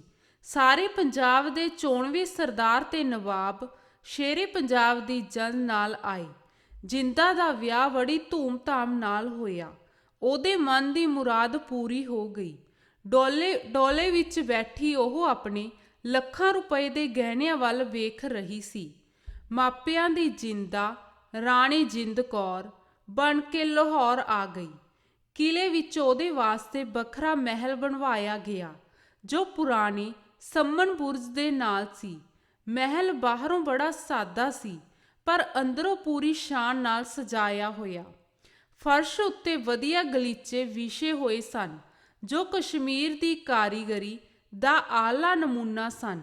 ਬਾਰੀਆਂ ਤੇ ਬੂਹਿਆਂ ਸਾਹਮਣੇ ਲਟਕੇ ਹੋਏ ਰੇਸ਼ਮੀ ਪਰਦੇ ਮਾੜੀ ਜਿਹੀ ਹਵਾ ਨਾਲ ਸਰਸਰਾ ਉੱਠਦੇ ਸਨ। ਚੁਫੇਰੇ ਦੀਆਂ ਕੰਧਾਂ ਸੁੰਦਰ ਚਿੱਤਰਾਂ ਨਾਲ ਢਕੀਆਂ ਹੋਈਆਂ ਸਨ। ਚੌਵੇਂ ਪਾਸੀਂ ਆਮੋ ਸਾਹਮਣੇ ਆਦਮ ਕੱਦ ਸ਼ੀਸ਼ੇ ਜੜੇ ਹੋਏ ਸਨ। ਵੱਡੇ ਕਮਰੇ ਦੇ ਵਿਚਕਾਰ 2 ਪਲੰਗ ਡੱਠੇ ਹੋਏ ਸਨ, ਜਿਨ੍ਹਾਂ ਬਾਰੇ ਕਿਹਾ ਜਾ ਸਕਦਾ ਸੀ ਸੇਜੜੀਆਂ ਸੋਇਨ ਹੀਰੇ ਨਾਲ ਜੁੜਦੀਆਂ। ਦਰਵਾਜ਼ੇ ਦੇ ਦੋਹੀਂ ਪਾਸੀਂ 4 ਗੋਲੀਆਂ ਗੁੱਡੀਆਂ ਵਾਂਗ ਰੇਸ਼ਮੀ ਪੁਸ਼ਾਕਾਂ ਵਿੱਚ ਸਜੀਆਂ ਹੋਈਆਂ ਹੱਥ ਜੋੜੀ ਖਲੀਆਂ ਸਨ। ਜਿੰਦਾ, ਹਾਂ ਸੱਚ, ਰਾਣੀ ਜਿੰਦਾ ਆਪਣੇ ਸੁਹਾਗ ਘਰ ਵਿੱਚ ਦਾਖਲ ਹੋਈ। ਕਮਰੇ ਦੀ ਪੌਣ ਰੂਹ ਕਿਉੜੇ ਨਾਲ ਮੁਅੱਤਰ ਸੀ। ਚਾਰੇ ਗੋਲੀਆਂ ਪਰਛਾਵੇਂ ਵਾਂਗ ਨਹੀਂ, ਚੰਦ ਦੇ ਪਰਿਵਾਰ ਵਾਂਗ ਉਹਦੇ ਉਦਾਲੇ ਆ ਹੋਈਆਂ। ਇੱਕ ਨੇ ਮਹਾਰਾਣੀ ਨੂੰ ਡੋਲਿਆਂ ਤੋਂ ਫੜ ਕੇ ਆਦਰ ਨਾਲ ਪਲੰਗ ਤੇ ਬਿਠਾਇਆ। ਇੱਕ ਨੇ ਬਹਿ ਕੇ ਮਖਮਲੀ ਮੋਜੇ ਉਤਾਰੇ। ਇੱਕ ਨੇ ਪਹਿਲੀ ਪੁਸ਼ਾਕ ਤੇ ਗਹਿਣੇ ਉਤਾਰ ਕੇ ਹੋਰ ਪਹਿਨਾਏ। ਰਾਣੀ ਨੂੰ ਖੁਸ਼ ਕਰਨ ਵਾਸਤੇ ਚਾਰੇ ਦਾਸੀਆਂ ਵੱਧ ਤੋਂ ਵੱਧ ਯਤਨ ਕਰ ਰਹੀਆਂ ਸਨ। ਇੰਨੀ ਤੱਕ 5ਵੀਂ ਰਾਜਗੋਲੀ ਆ ਹਾਜ਼ਰ ਹੋਈ। ਕਿਸੇ ਸੱਜ ਵਿਆਹੀ ਦਾ ਸ਼ਿੰਗਾਰ ਕਰਨ ਵਿੱਚ ਉਹਨੂੰ ਕਮਾਲ ਹਾਸਲ ਸੀ। ਪੂਰੇ 2 ਘੰਟੇ ਲਾ ਕੇ ਉਹਨੇ ਰਾਣੀ ਜਿੰਦ ਕੌਰ ਦਾ ਸੁਹਾਗ ਰਾਤ ਵਾਸਤੇ ਸ਼ਿੰਗਾਰ ਕੀਤਾ। ਜਿੰਦਾ ਦਾ ਗੋਲ ਚਿਹਰਾ ਚੌੜਾ ਮੱਥਾ, ਤਿੱਖਾ ਨੱਕ ਉਹਦੇ ਰੂਪ ਨੂੰ ਚਾਰ ਚੰਦ ਲਾ ਰਿਹਾ ਸੀ। ਸਭ ਤੋਂ ਵਧੇਰੇ ਸੁੰਦਰਤਾ ਉਹਦੀਆਂ ਮੋਟੀਆਂ-ਮੋਟੀਆਂ ਅੱਖਾਂ ਵਿੱਚ ਸੀ। ਉਹਦਾ ਸਮੁੱਚਾ ਪ੍ਰਭਾਵ ਕਿਸੇ ਜਮਾਂਦਰੂ ਰਾਣੀ ਵਰਗਾ ਸੀ। ਰਾਜ ਗੋਲੀ ਆਪ ਹੀ ਵੇਖ ਕੇ ਪੁਕਾਰ ਉੱਠੀ, ਸਰਕਾਰ, ਇਹ ਰੂਪ ਅੱਗੇ ਸਾਰੇ ਰਾਜ ਮਹਿਲ ਵਿੱਚ ਨਹੀਂ। ਤੁਹਾਡੇ ਵੱਲੇ ਵੇਖ ਕੇ ਤਾਂ ਇਸ ਵਾਦੀ ਦਾ ਦਿਲ ਵੀ ਭਰਮ ਪਿਆ ਏ। ਵਿਚਾਰੇ ਮਹਾਰਾਜ ਕਿਵੇਂ ਸਹਾਰ ਸਕਣਗੇ? ਬਸ ਇਹਨਾਂ ਬਰੂਹਾਂ ਜੋਗੇ ਹੀ ਹੋ ਜਾਣਗੇ। ਮੈਂ ਭਵਿੱਖਤ ਬਾਕ ਕਹਿੰਦੀ ਹਾਂ, ਸਰਕਾਰ, ਬੇਸ਼ੱਕ ਆਪ ਕਿਸੇ ਨਾਜੂਮੀ ਕੋਲੋਂ ਪੁੱਛ ਲੈਣਾ, ਆਪ ਮਹਾਰਾਜ ਦੀ ਆਖਰੀ ਰਾਣੀ ਹੋਵੋਗੀ। ਸ਼ੇਰੇ ਪੰਜਾਬ ਨੇ ਸੁਣਿਆ ਹੋਇਆ ਸੀ ਕਿ ਜਿੰਦਾ ਖੂਬਸੂਰਤ ਹੈ, ਪਰ ਇੰਨਾ ਪਤਾ ਨਹੀਂ ਸੀ ਕਿ ਇੰਨੀ ਰੂਪਵਾਨ ਹੈ। ਜਿੰਦਾ ਦੀ ਸ਼ਕਲ ਵੇਂਦਿਆਂ ਹੀ ਉਹ ਅਵਾਕ ਰਹਿ ਗਈ। ਸਾਰੀ ਦੁਨੀਆ ਦਾ ਹੁਸਨ ਸਰਕਾਰ ਨੂੰ ਜਿੰਦਾ ਦੇ ਸਾਹਮਣੇ ਫਿੱਕਾ ਜਾਪਿਆ। ਪਹਿਲੇ ਦੀਦਾਰ ਦਾ ਇਨਾਮ ਜਿੰਦਾ ਨੂੰ ਸਰਕਾਰ ਵੱਲੋਂ ਮਹਿਬੂਬਾ ਦਾ ਖਿਤਾਬ ਮਿਲਿਆ। ਮੁੱਕਦੀ ਗੱਲ, ਪਹਿਲੀ ਝਲਕ ਨਾਲ ਹੀ ਸ਼ੇਰੇ ਪੰਜਾਬ ਦਾ ਮਨ ਮੋਹਿਆ ਗਿਆ। ਪਹਿਲੀਆਂ ਰਾਣੀਆਂ ਨਾਲੋਂ ਜਿੰਦਾ ਨੇ ਆਪਣੀ ਜ਼ਿੰਦਗੀ ਦਾ ਨਵਾਂ ਰਾਹ ਚੁਣ ਲਿਆ। ਪਹਿਲੀਆਂ ਸੱਭੇ ਰਾਣੀਆਂ ਆਪਸ ਵਿੱਚ ਸਖਤ ਈਰਖਾ ਕਰਦੀਆਂ ਸਨ। ਈਰਖਾਲੂ ਦੇ ਚਿਹਰੇ ਉੱਤੇ ਖਿੱਚ ਤੇ ਖਿੜਾਊ ਨਹੀਂ ਰਹਿੰਦਾ। ਉਹ ਸਦਾ ਆਪਣੇ ਸੇਕ ਨਾਲ ਹੀ ਝੁਲਸਿਆ ਰਹਿੰਦਾ ਹੈ। ਉਹਨਾਂ ਰਾਣੀਆਂ ਦਾ ਸੁਭਾਅ ਸੀ ਮਹਾਰਾਜੇ ਕੋਲ ਇੱਕ ਦੂਸਰੀ ਦੀ ਨਿੰਦਿਆ ਕਰਨਾ। ਉਹ ਹਰ ਇੱਕ ਚੁਗਲੀਆਂ ਲਾ ਕੇ ਦੂਜੀਆਂ ਵੱਲੋਂ ਮਹਾਰਾਜੇ ਦਾ ਦਿਲ ਫੇਰਨਾ ਚਾਹੁੰਦੀਆਂ ਸੀ।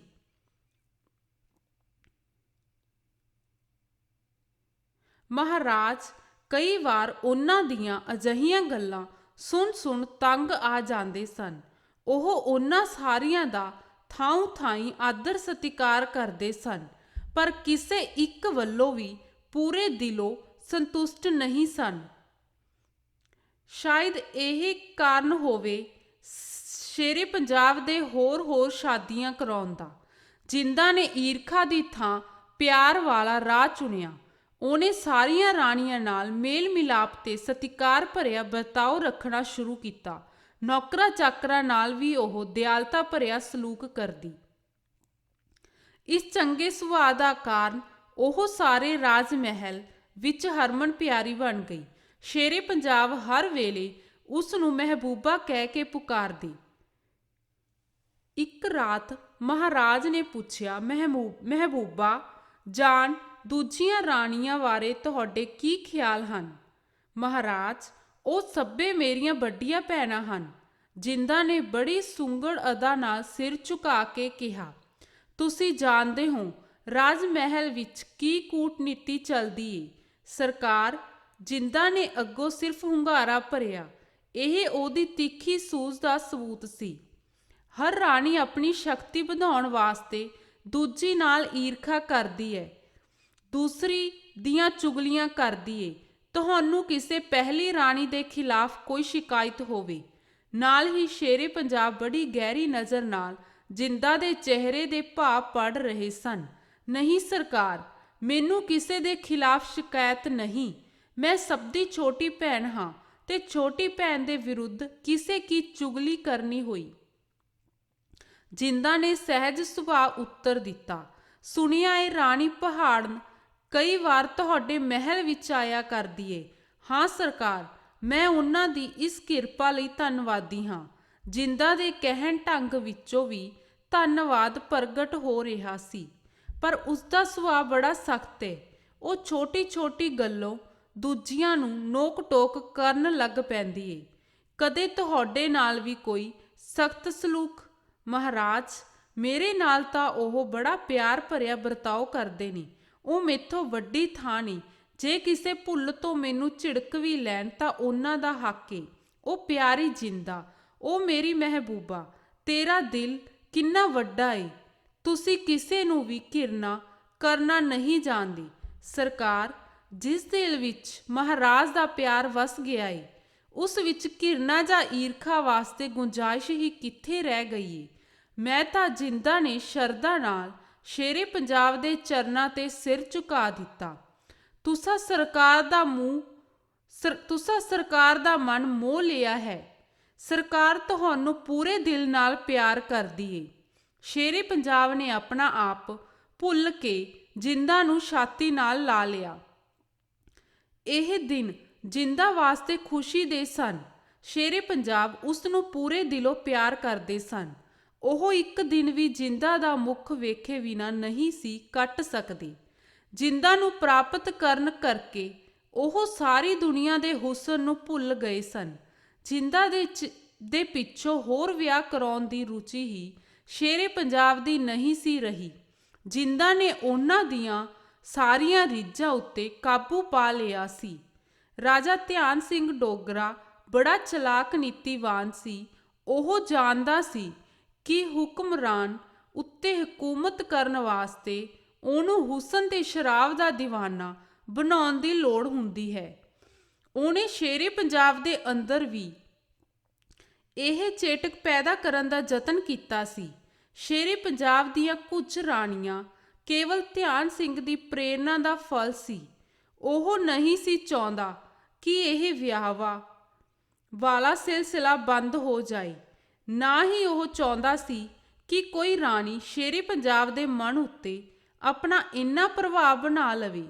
ਜਿੰਦਾ ਦੇ ਦਿਨੋਂ ਦਿਨੀ ਵੱਧਦੇ ਅਸਰ ਦੇ ਉਹ ਵਿਰੁੱਧ ਸੀ। ਕੁਝ ਮਹੀਨਿਆਂ ਪਿੱਛੋਂ ਹੀ ਉਹਨੇ ਇੱਕ ਡੋਗਰੀ ਮੁਟਿਆਰ ਦੇ ਰੂਪ ਦੇ ਗੀਤ ਗਾਉਣੇ ਸ਼ੁਰੂ ਕਰ ਦਿੱਤੇ। ਉਹਨੇ ਉਸ ਅਣਡਿੱਠੀ ਮੁਟਿਆਰ ਨਾਲੋਂ ਜਿੰਦਾ ਦੇ ਰੂਪ ਨੂੰ ਛੁਟਿਆਉਣ ਦਾ ਯਤਨ ਕੀਤਾ ਤਾਂ ਸ਼ੇਰੇ ਪੰਜਾਬ ਖਿੱਝ ਕੇ ਬੋਲੇ, ਰਾਜਾ ਸਾਹਿਬ, ਜਦ ਕੋਈ ਪੁਰਸ਼ ਸਿਖਰ ਤੇ ਪਹੁੰਚ ਜਾਏ ਤਾਂ ਉਹਨੂੰ ਰੁਕ ਜਾਣਾ ਚਾਹੀਦਾ ਹੈ, ਨਹੀਂ ਤਾਂ ਉਹਦਾ ਅਗਲਾ ਕਦਮ ਹਰ ਹਾਲ ਨਿਵਾਨ ਵੱਲੇ ਹੀ ਵਧੇਗਾ। ਸਰਕਾਰ ਦਾ ਫਰਮਾਨ ਸੱਚ ਹੈ। ਧਿਆਨ ਸਿੰਘ ਨੂੰ ਇਹ ਸਿਧਾਂਤ ਮੰਨਣਾ ਪਿਆ। ਜਿੰਦਾ ਹੁਸਨ ਔਰ ਪ੍ਰੀਤ ਦਾ ਸਿਖਰ ਹੈ। ਇੱਕ ਕਦਮ ਹੋਰ ਅਗੇਰੇ ਵੱਧ ਕੇ ਸਰਕਾਰ ਇਸ ਸਿਖਰ ਤੋਂ ਨੀਵਿਆਂ ਨਹੀਂ ਹੋਣਾ ਚਾਹੁੰਦੀ। ਸਰਕਾਰ ਦਾ ਮਨ ਜਿੰਦਾ ਦੇ ਪਿਆਰ ਨਾਲ ਸੰਤੁਸ਼ਟ ਹੈ। ਸਰਕਾਰ ਦੀ ਇਹ ਵੀ ਇੱਛਾ ਹੈ ਕਿ ਰਾਜਾ ਸਾਹਿਬ ਮੁੜ ਕੇ ਹੋਰ ਵਿਆਹ ਦਾ ਕਦੇ ਜ਼ਿਕਰ ਨਾ ਕਰਨ। ਇਹ ਸੀ ਜਿੰਦਾ ਦੀ ਪੂਰਨ ਜਿੱਤ। ਉਹਨੇ ਪਤੀ ਦਾ ਮਨ ਪ੍ਰਸੰਨ ਕਰਨ ਦਾ ਭੇਤ ਜਾਣ ਲਿਆ ਸੀ। ਆਪਣੀ ਸਿਆਣਪ, ਸੁਭਾਅ ਤੇ ਸੁੰਦਰਤਾ ਦਾ ਸਦਕਾ ਉਹਨੇ ਮਹਾਰਾਜੇ ਦੇ ਜੀਵਨ ਵਿੱਚ ਸਭ ਤੋਂ ਉੱਤਮ ਥਾਂ ਬਣਾ ਲਿਆ ਸੀ। ਈਸ਼ਵਰ ਨੇ ਹੋਰ ਖੁਸ਼ੀ ਦਾ ਸਮਾਂ ਬਖਸ਼ਿਆ। 4 ਸਤੰਬਰ 1838 ਈਸਵੀ ਨੂੰ ਜਿੰਦਾ ਦੀ ਕੁੱਖੋਂ ਬੱਚੇ ਨੇ ਜਨਮ ਲਿਆ। ਵਧਾਈਆਂ ਨਾਲ ਜਿੰਦਾ ਦਾ ਮਹਿਲ ਗੂੰਜ ਉੱਠਿਆ। ਇਹ ਖੁਸ਼ੀ ਭਰੀ ਖਬਰ ਸੁਣ ਕੇ ਸ਼ੇਰੇ ਪੰਜਾਬ ਜਾਮੇ ਵਿੱਚ ਫੁੱਲੇ ਨਾ ਸਮਾਏ। ਉਹਨਾਂ ਖਜ਼ਾਨਿਆਂ ਦੇ ਬੂਹੇ ਖੋਲ ਦਿੱਤੇ। ਹਜ਼ਾਰਾਂ ਕੰਗਲਿਆਂ ਦੀਆਂ ਦਾਨਾਂ ਨਾਲ ਝੋਲੀਆਂ ਭਰ ਦਿੱਤੀਆਂ ਗਈਆਂ। ਸਾਰੇ ਕਿਲੇ ਤੇ ਸ਼ਹਿਰ ਵਿੱਚ ਖੁਸ਼ੀਆਂ ਮਨਾਈਆਂ ਗਈਆਂ। ਰਾਜ ਜੋਤਸ਼ੀਆਂ ਨੂੰ ਨਾਲ ਲੈ ਕੇ ਮਹਾਰਾਜ ਜਿੰਦਾ ਦੇ ਮਹਿਲ ਵਿੱਚ ਪਹੁੰਚੇ। ਨਵ ਜਨਮੇ ਬਾਲ ਨੂੰ ਗੋਦੀ ਵਿੱਚ ਲੈ ਕੇ ਮਹਾਰਾਜ ਦੀ ਖੁਸ਼ੀ ਦਾ ਪਾਰਾਵਾਰ ਨਾ ਰਿਹਾ। ਬੱਚੇ ਦਾ ਮੁਹੰਦਰਾ ਹੂਬਹੂ ਮਾਂ ਨਾਲ ਮਿਲਦਾ ਸੀ। ਪ੍ਰਸੰਨ ਹੋ ਕੇ ਸ਼ੇਰੇ ਪੰਜਾਬ ਨੇ ਜਿੰਦਾ ਨੂੰ ਮਹਾਰਾਣੀ ਦਾ ਖਿਤਾਬ ਤੇ ਹੀਰਿਆਂ ਦਾ ਹਾਰ ਬਖਸ਼ਿਆ। ਕਿਸਮਤ ਉਸ ਵੇਲੇ ਜਿੰਦਾ ਦੀ ਕੰਡ ਓਲੇ ਖਲੀ ਮੁਸਕਰਾ ਰਹੀ ਸੀ। ਰਾਜ ਜੋਤਸ਼ੀਆਂ ਨੇ ਮਿਲ ਕੇ ਕੰਬਰ ਦੀ ਜਨਮ ਪੱਤਰੀ ਬਣਾਈ। ਗ੍ਰੰਥੀ ਸਾਹਿਬ ਨੇ ਗੁਰੂ ਗ੍ਰੰਥ ਸਾਹਿਬ ਦਾ ਵਾਕ ਲੈ ਕੇ ਗੁਰਮਰਿਆਦਾ ਅਨੁਸਾਰ ਕੰਵਰ ਦਾ ਨਾਮ ਦਲੀਪ ਸਿੰਘ ਰੱਖਿਆ। ਸ਼ੇਰੇ ਪੰਜਾਬ ਨੇ ਦਲੀਪ ਸਿੰਘ ਦੀ ਪਾਲਣਾ ਵਾਸਤੇ ਉਸ ਦਿਨ ਤੋਂ ਜਾਗੀਰ ਲਾ ਦਿੱਤੀ। ਮਹਾਰਾਣੀ ਜਿੰਦਾ ਦੀ ਜਾਗੀਰ ਵਿੱਚ ਵਾਧਾ ਕਰ ਦਿੱਤਾ ਗਿਆ। ਇਸ ਸਮੇਂ ਮਹਾਰਾਣੀ ਜਿੰਦਾ ਦੀ ਖੁਸ਼ੀ ਸਿਖਰ ਤੇ ਪਹੁੰਚੀ ਹੋਈ ਸੀ। ਸਰਦਾਰ ਹਰੀ ਸਿੰਘ ਨਲਵੇ ਦੇ ਸੁਰਗਵਾਸ ਹੋਣ ਪਿੱਛੋਂ ਰਾਜ ਦਾ ਵਧੇਰੇ ਕੰਮ ਸ਼ੇਰੇ ਪੰਜਾਬ ਦੇ ਸਿਰ ਆ ਪਿਆ। ਕਿਸੇ ਕਿਸੇ ਦਿਨ ਇਸੇ ਵਿਹਾਰ ਵਿੱਚ ਰਾਤ ਅੱਧਿਓਂ ਵੀ ਢਲ ਜਾਂਦੀ। ਉਹ ਥਕੇਵੇਂ ਨਾਲ ਚੂਰ ਹੋ ਜਾਂਦੇ। ਡੋਗਰਿਆਂ ਤੋਂ ਸੁਚੇਤ ਰਹਿਣ ਵਾਸਤੇ ਸਹੀ ਰਾਏ ਦੇਣ ਵਾਲਾ ਉਹਨਾਂ ਕੋਲ ਕੋਈ ਸੱਚਾ ਸਲਾਹਕਾਰ ਨਹੀਂ ਸੀ ਰਿਹਾ।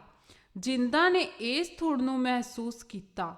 ਉਹ ਆਪ ਰਾਜ ਭਾਗ ਦੇ ਕੰਮਾਂ ਵਿੱਚ ਦਿਲਚਸਪੀ ਲੈਣ ਲੱਗ ਪਈ। ਸ਼ੇਰੇ ਪੰਜਾਬ ਰਾਤ ਨੂੰ ਮਹਿਲਾਂ ਵਿੱਚ ਪਹੁੰਚਦੇ ਤਾਂ ਜਿੰਦਾ ਰਾਜ ਸੰਬੰਧੀ ਗੱਲਾਂ ਪੁੱਛਦੀ ਤੇ ਬੜੇ ਧਿਆਨ ਨਾਲ ਉਹਨਾਂ ਉੱਤੇ ਵਿਚਾਰ ਕਰਦੀ। ਕਈ ਵਾਰ ਉਹ ਨਰਮ ਜਿਹੀ ਬੋਲੀ ਵਿੱਚ ਆਪਣੀ ਰਾਏ ਵੀ ਦੱਸ ਦਿੰਦੀ। ਇਸ ਬਦਲੇ ਹੋਏ ਵਿਹਾਰ ਤੋਂ ਇੱਕ ਦਿਨ ਸ਼ੇਰੇ ਪੰਜਾਬ ਦੇ ਦਿਲ ਵਿੱਚ ਸ਼ੱਕ ਪੈ ਗਿਆ। ਕਿਤੇ ਮਾਈ ਸਦਾ ਕੌਰ ਵਾਂਗ ਮਹਾਰਾਣੀ ਜਿੰਦਾ ਦੇ ਅੰਦਰ ਵੀ ਰਾਜ ਦੀ ਭੁੱਖ ਤਾਂ ਨਹੀਂ ਪੈਦਾ ਹੋ ਗਈ। ਰਾਜ ਸੱਤਿਆ ਹਾਸਲ ਕਰਨ ਦੀ ਭੁੱਖ ਇਨਸਾਨ ਨੂੰ ਆਪਣਿਆਂ ਨਾਲੋਂ ਦੂਰ ਕਰ ਦਿੰਦੀ ਹੈ। ਉਹ ਸਾਰੀਆਂ ਸਾਂਝਾਂ ਵੱਲੋਂ ਬੇਮੁਖ ਹੋ ਜਾਂਦਾ ਹੈ। ਉਹਦੇ ਅੰਦਰ ਕਿਸੇ ਵਾਸਤੇ ਵੀ ਆਪਣਤ ਨਹੀਂ ਰਹਿ ਜਾਂਦੀ। ਇੱਕ ਰਾਜ ਸੱਤਿਆ ਹੀ ਉਹਦਾ ਧਰਮ ਬਣ ਜਾਂਦਾ ਹੈ। ਕੁਛ ਦਿਨ ਸ਼ੇਰੇ ਪੰਜਾਬ ਇਸ ਗੱਲ ਤੇ ਬੜੀ ਡੂੰਘੀ ਸੋਚ ਵਿਚਾਰ ਕਰਦੇ ਰਹੇ। ਇੱਕ ਦਿਨ ਜਿੰਦਾ ਦੇ ਦਿਲ ਦੀ ਹਾਥ ਲੈਣ ਵਾਸਤੇ ਸ਼ੇਰੇ ਪੰਜਾਬ ਨੇ ਕਿਹਾ, ਪ੍ਰਾਣ ਪਿਆਰੀ ਜੀਓ, ਤੁਸਾਂ ਜਹਾਂਗੀਰ ਤੇ ਨੂਰ ਜਹਾਂ ਦੀ ਕਹਾਣੀ ਪੜ੍ਹੀ ਹੋਵੇਗੀ। ਜੀ ਸਰਕਾਰ, ਸਰਕਾਰ ਦੀ ਇੱਛਾ ਹੈ ਕਿ ਨੂਰ ਜਹਾਂ ਵਾਂਗ ਪੰਜਾਬ ਦਾ ਰਾਜ ਭਾਗ ਤੁਹਾਡੇ ਹੱਥ ਸੌਂਪ ਦਿੱਤਾ ਜਾਏ। ਸ਼ੇਰੇ ਪੰਜਾਬ ਦੀ ਤਿੱਖੀ ਨਜ਼ਰ ਉਸ ਵੇਲੇ ਜਿੰਦਾ ਦੇ ਚਿਹਰੇ ਨੂੰ ਪੜ੍ਹਨ ਦਾ ਯਤਨ ਕਰ ਰਹੀ ਸੀ। ਨਹੀਂ ਸਰਕਾਰ, ਤੁਹਾਡੀ ਜਿੰਦਾ ਰਾਜ ਦੀ ਭੁੱਖੀ ਨਹੀਂ। ਰਾਜ ਪ੍ਰਾਪਤ ਕਰਨ ਬਦਲੇ ਪਤੀ ਦਾ ਪਿਆਰ ਦੇਣਾ ਪੈਂਦਾ ਏ। ਇਹ ਸੌਦਾ ਮੈਨੂੰ ਕਿਸੇ ਕੀਮਤ ਤੇ ਵੀ ਪ੍ਰਵਾਨ ਨਹੀਂ। ਪਰ ਤੁਹਾਡੀ ਨੀਤਕ ਸੂਝ-ਬੂਝ ਤਾਂ ਗਜਬ ਦੀ ਹੈ। ਕਈਆਂ ਕੰਮਾਂ ਵਿੱਚ ਤੁਹਾਡੀ ਰਾਏ ਬੜੀ ਕੀਮਤੀ ਹੁੰਦੀ ਹੈ। ਮਹਾਰਾਜ, ਗ੍ਰਹਿਸਥ ਵਿੱਚ ਪਤੀ ਪਤਨੀ ਦਾ ਰਿਸ਼ਤਾ ਬਾਦਸ਼ਾਹ ਤੇ ਵਜ਼ੀਰ ਵਾਲਾ ਹੁੰਦਾ ਹੈ। ਵਜ਼ੀਰ ਦਾ ਧਰਮ ਹੈ ਬਾਦਸ਼ਾਹ ਨੂੰ ਆਪਣੀ ਨੇਕ ਸਲਾਹ ਦੇਵੇ ਤੇ ਉਸ ਤੋਂ ਪਿੱਛੋਂ ਮਾਲਕ ਦੇ ਹੁਕਮ ਸਾਹਮਣੇ ਸਿਰ ਝੁਕਾ ਦੇਵੇ। ਸੋ ਮੈਂ ਵੀ ਆਪਣਾ ਫਰਜ਼ ਸਮਝ ਕੇ ਕਦੇ-ਕਦੇ ਰਹਿ ਦੇ ਦਿੰਦੀ ਹਾਂ ਤੇ ਜਿੱਥੋਂ ਤੱਕ ਰਾਜ ਸੰਭਾਲਣ ਦਾ ਵਾਸਤਾ ਏ, ਮੈਂ ਤਾਂ ਹਜ਼ੂਰ ਦੇ ਚਰਨਾਂ ਵਿੱਚ ਰਹਿਣ ਦਾ ਸੁੱਖ ਛੱਡ ਕੇ ਸੁਰਗ ਦਾ ਰਾਜ ਲੈਣ ਦੀ ਵੀ ਇੱਛਾ ਨਹੀਂ ਰੱਖਦੀ। ਦਾਸੀ ਦਾ ਰਾਜ ਸਰਕਾਰ ਦੇ ਚਰਨਾਂ ਵਿੱਚ ਹੀ ਹੈ।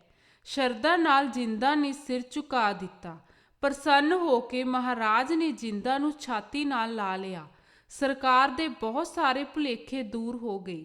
ਜਿੰਦਾ ਦੀ ਕਦਰ ਪਹਿਲਾਂ ਨਾਲੋਂ ਵੀ ਸ਼ੇਰੇ ਪੰਜਾਬ ਦੇ ਦਿਲ ਵਿੱਚ ਵੱਧ ਗਈ। ਇੱਕ ਦਿਨ ਉਹਨਾਂ ਦਲੀਪ ਸਿੰਘ ਦਾ ਮੂੰਹ ਚੁੰਮਦਿਆਂ ਕਿਹਾ, ਪਿਆਰੀ ਜਿੰਦਾ, ਸਰਕਾਰ ਕਿਸੇ ਵੇਲੇ ਸੋਚਦੀ ਏ, ਕਿਆ ਚੰਗਾ ਹੁੰਦਾ ਜੇ ਸਾਡੇ ਬਾਅਦ ਸਾਡੀ ਮਹਿਬੂਬਾ ਮਹਾਰਾਣੀ ਜਿੰਦਾ ਕੌਰ ਦਾ ਪੁੱਤਰ ਗੱਦੀ ਤੇ ਬੈਠਦਾ। ਪਰ ਇਹ ਜਿੰਦਾ ਦਾ ਦੂਸਰਾ ਇਮਤਿਹਾਨ ਸੀ। ਮਹਾਰਾਜ, ਟੀਕਾ ਸਾਹਿਬ ਵੀ ਤਾਂ ਮੇਰੇ ਹੀ ਪੁੱਤਰ ਸਨ। ਸਰਕਾਰ ਦੀ ਉਮਰ ਲੰਮੀ ਹੋਵੇ। ਸਰਕਾਰ ਦੇ ਬਾਅਦ ਟੀਕਾ ਖੜਕ ਸਿੰਘ ਹੀ ਰਾਜ ਗੱਦੀ ਤੇ ਸ਼ੋਭਦੇ ਹਨ। ਮੇਰਾ ਦਲੀਪ ਉਹਨਾਂ ਦਾ ਗੜਵਈ ਬਣਨ ਵਿੱਚ ਹੀ ਮਾਣ ਸਮਝੇਗਾ। ਜਿੰਦਾ ਨੇ ਜਰਾ ਕੁ ਅਚਕ ਕੇ ਫਿਰ ਕਹਿਣਾ ਸ਼ੁਰੂ ਕੀਤਾ, ਪਰ ਦਾਸੀ ਹੈਰਾਨ ਹੈ। ਸਰਕਾਰ ਇਹੋ ਜਿਹੀਆਂ ਗੱਲਾਂ ਕਿਉਂ ਸੋਚਣ ਲੱਗ ਪੈਂਦੇ ਨੇ? ਜਿੰਦਾ ਨੇ ਪਤੀ ਦੇ ਚਿਹਰੇ ਤੇ ਅੱਖਾਂ ਗੱਡ ਕੇ ਕਿਹਾ। ਜਿੰਦਾ ਇਸ ਇਮਤਿਹਾਨ ਵਿੱਚ ਵੀ ਪੂਰੀ ਉਤਰੀ। ਸ਼ੇਰੇ ਪੰਜਾਬ ਉਸ ਵੱਲੋਂ ਪੂਰੀ ਤਰ੍ਹਾਂ ਸੰਤੁਸ਼ਟ ਸਨ। ਦਿਨ ਬੜੀ ਤਿੱਖੀ ਚਾਲੇ ਬੀਤਦੇ ਜਾ ਰਹੇ ਸਨ। ਮਹਾਰਾਜ ਨੂੰ ਪਹਿਲਾਂ ਵੀ 1-2 ਵਾਰ ਅਧਰੰਗ ਦਾ ਰੋਗ ਹੋ ਚੁੱਕਾ ਸੀ। ਫਕੀਰ ਅਜੀਜ਼ੁਦੀਨ ਨੇ ਦੇ ਇਲਾਜ ਨਾਲ ਆਰਾਮ ਹੋ ਜਾਂਦਾ ਰਿਹਾ, ਪਰ ਰੋਗ ਦੀਆਂ ਜੜ੍ਹਾਂ ਨਹੀਂ ਸਨ ਗਈਆਂ।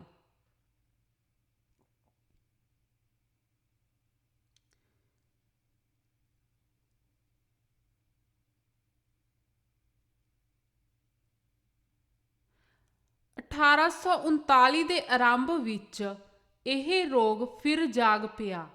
ਇੱਕ ਵਾਰ ਬਿਮਾਰੀ ਦਾ ਹਮਲਾ ਬੜਾ ਸਖਤ ਸੀ। ਪੈਂਦੀ ਸੱਟੇ ਮਹਾਰਾਜ ਮੰਜੇ ਤੇ ਪੈ ਗਏ। ਇੱਕ ਪਾਸੇ ਦੀ ਲੱਤ ਤੇ ਬਾਂਹ ਉੱਕਾ ਹਿੱਲਣੋਂ ਰਹਿ ਗਈਆਂ। ਲਕਵੇ ਨਾਲ ਉਸ ਪਾਸੇ ਦੀ ਬਰਾਸ਼ ਵੀ ਢੇਰ ਪਿਛਾਂਹ ਹਟ ਗਈ। ਪੰਜਾਬ ਦਾ ਸ਼ੇਰ ਇਸ ਮਾਰੂ ਰੋਗ ਦੇ ਕਾਰਨ ਹਿੱਲਣ ਜੋਗਾ ਵੀ ਨਾ ਰਹਿ ਗਿਆ। ਇਹ ਹਾਲਤ 5-6 ਮਹੀਨੇ ਰਹੀ। ਇਹਨਾਂ ਦਿਨਾਂ ਵਿੱਚ ਰਾਜ ਸੱਤਿਆਂ ਦੇ ਲਾਲਚੀਆਂ ਵੱਲੋਂ ਅਨੇਕਾਂ ਗੋਦਾਂ ਗੁੰਦੀਆਂ ਜਾ ਰਹੀਆਂ ਸਨ, ਪਰ ਮੰਜੇ ਤੇ ਪਏ ਸ਼ੇਰ ਦਾ ਵੀ ਇੰਨਾ ਧੰਮਾ ਸੀ ਕਿ ਡਰਦਾ ਕੋਈ ਸਿਰ ਉਠਾਉਣ ਦੀ ਹਿੰਮਤ ਨਹੀਂ ਸੀ ਕਰਦਾ। ਸਾਰੇ ਖਿਡਾਰੀ ਸਮੇਂ ਦੀ ਉਡੀਕ ਵਿੱਚ ਸ਼ਹਿ ਮਾਰੀ ਬੈਠੇ ਸਨ।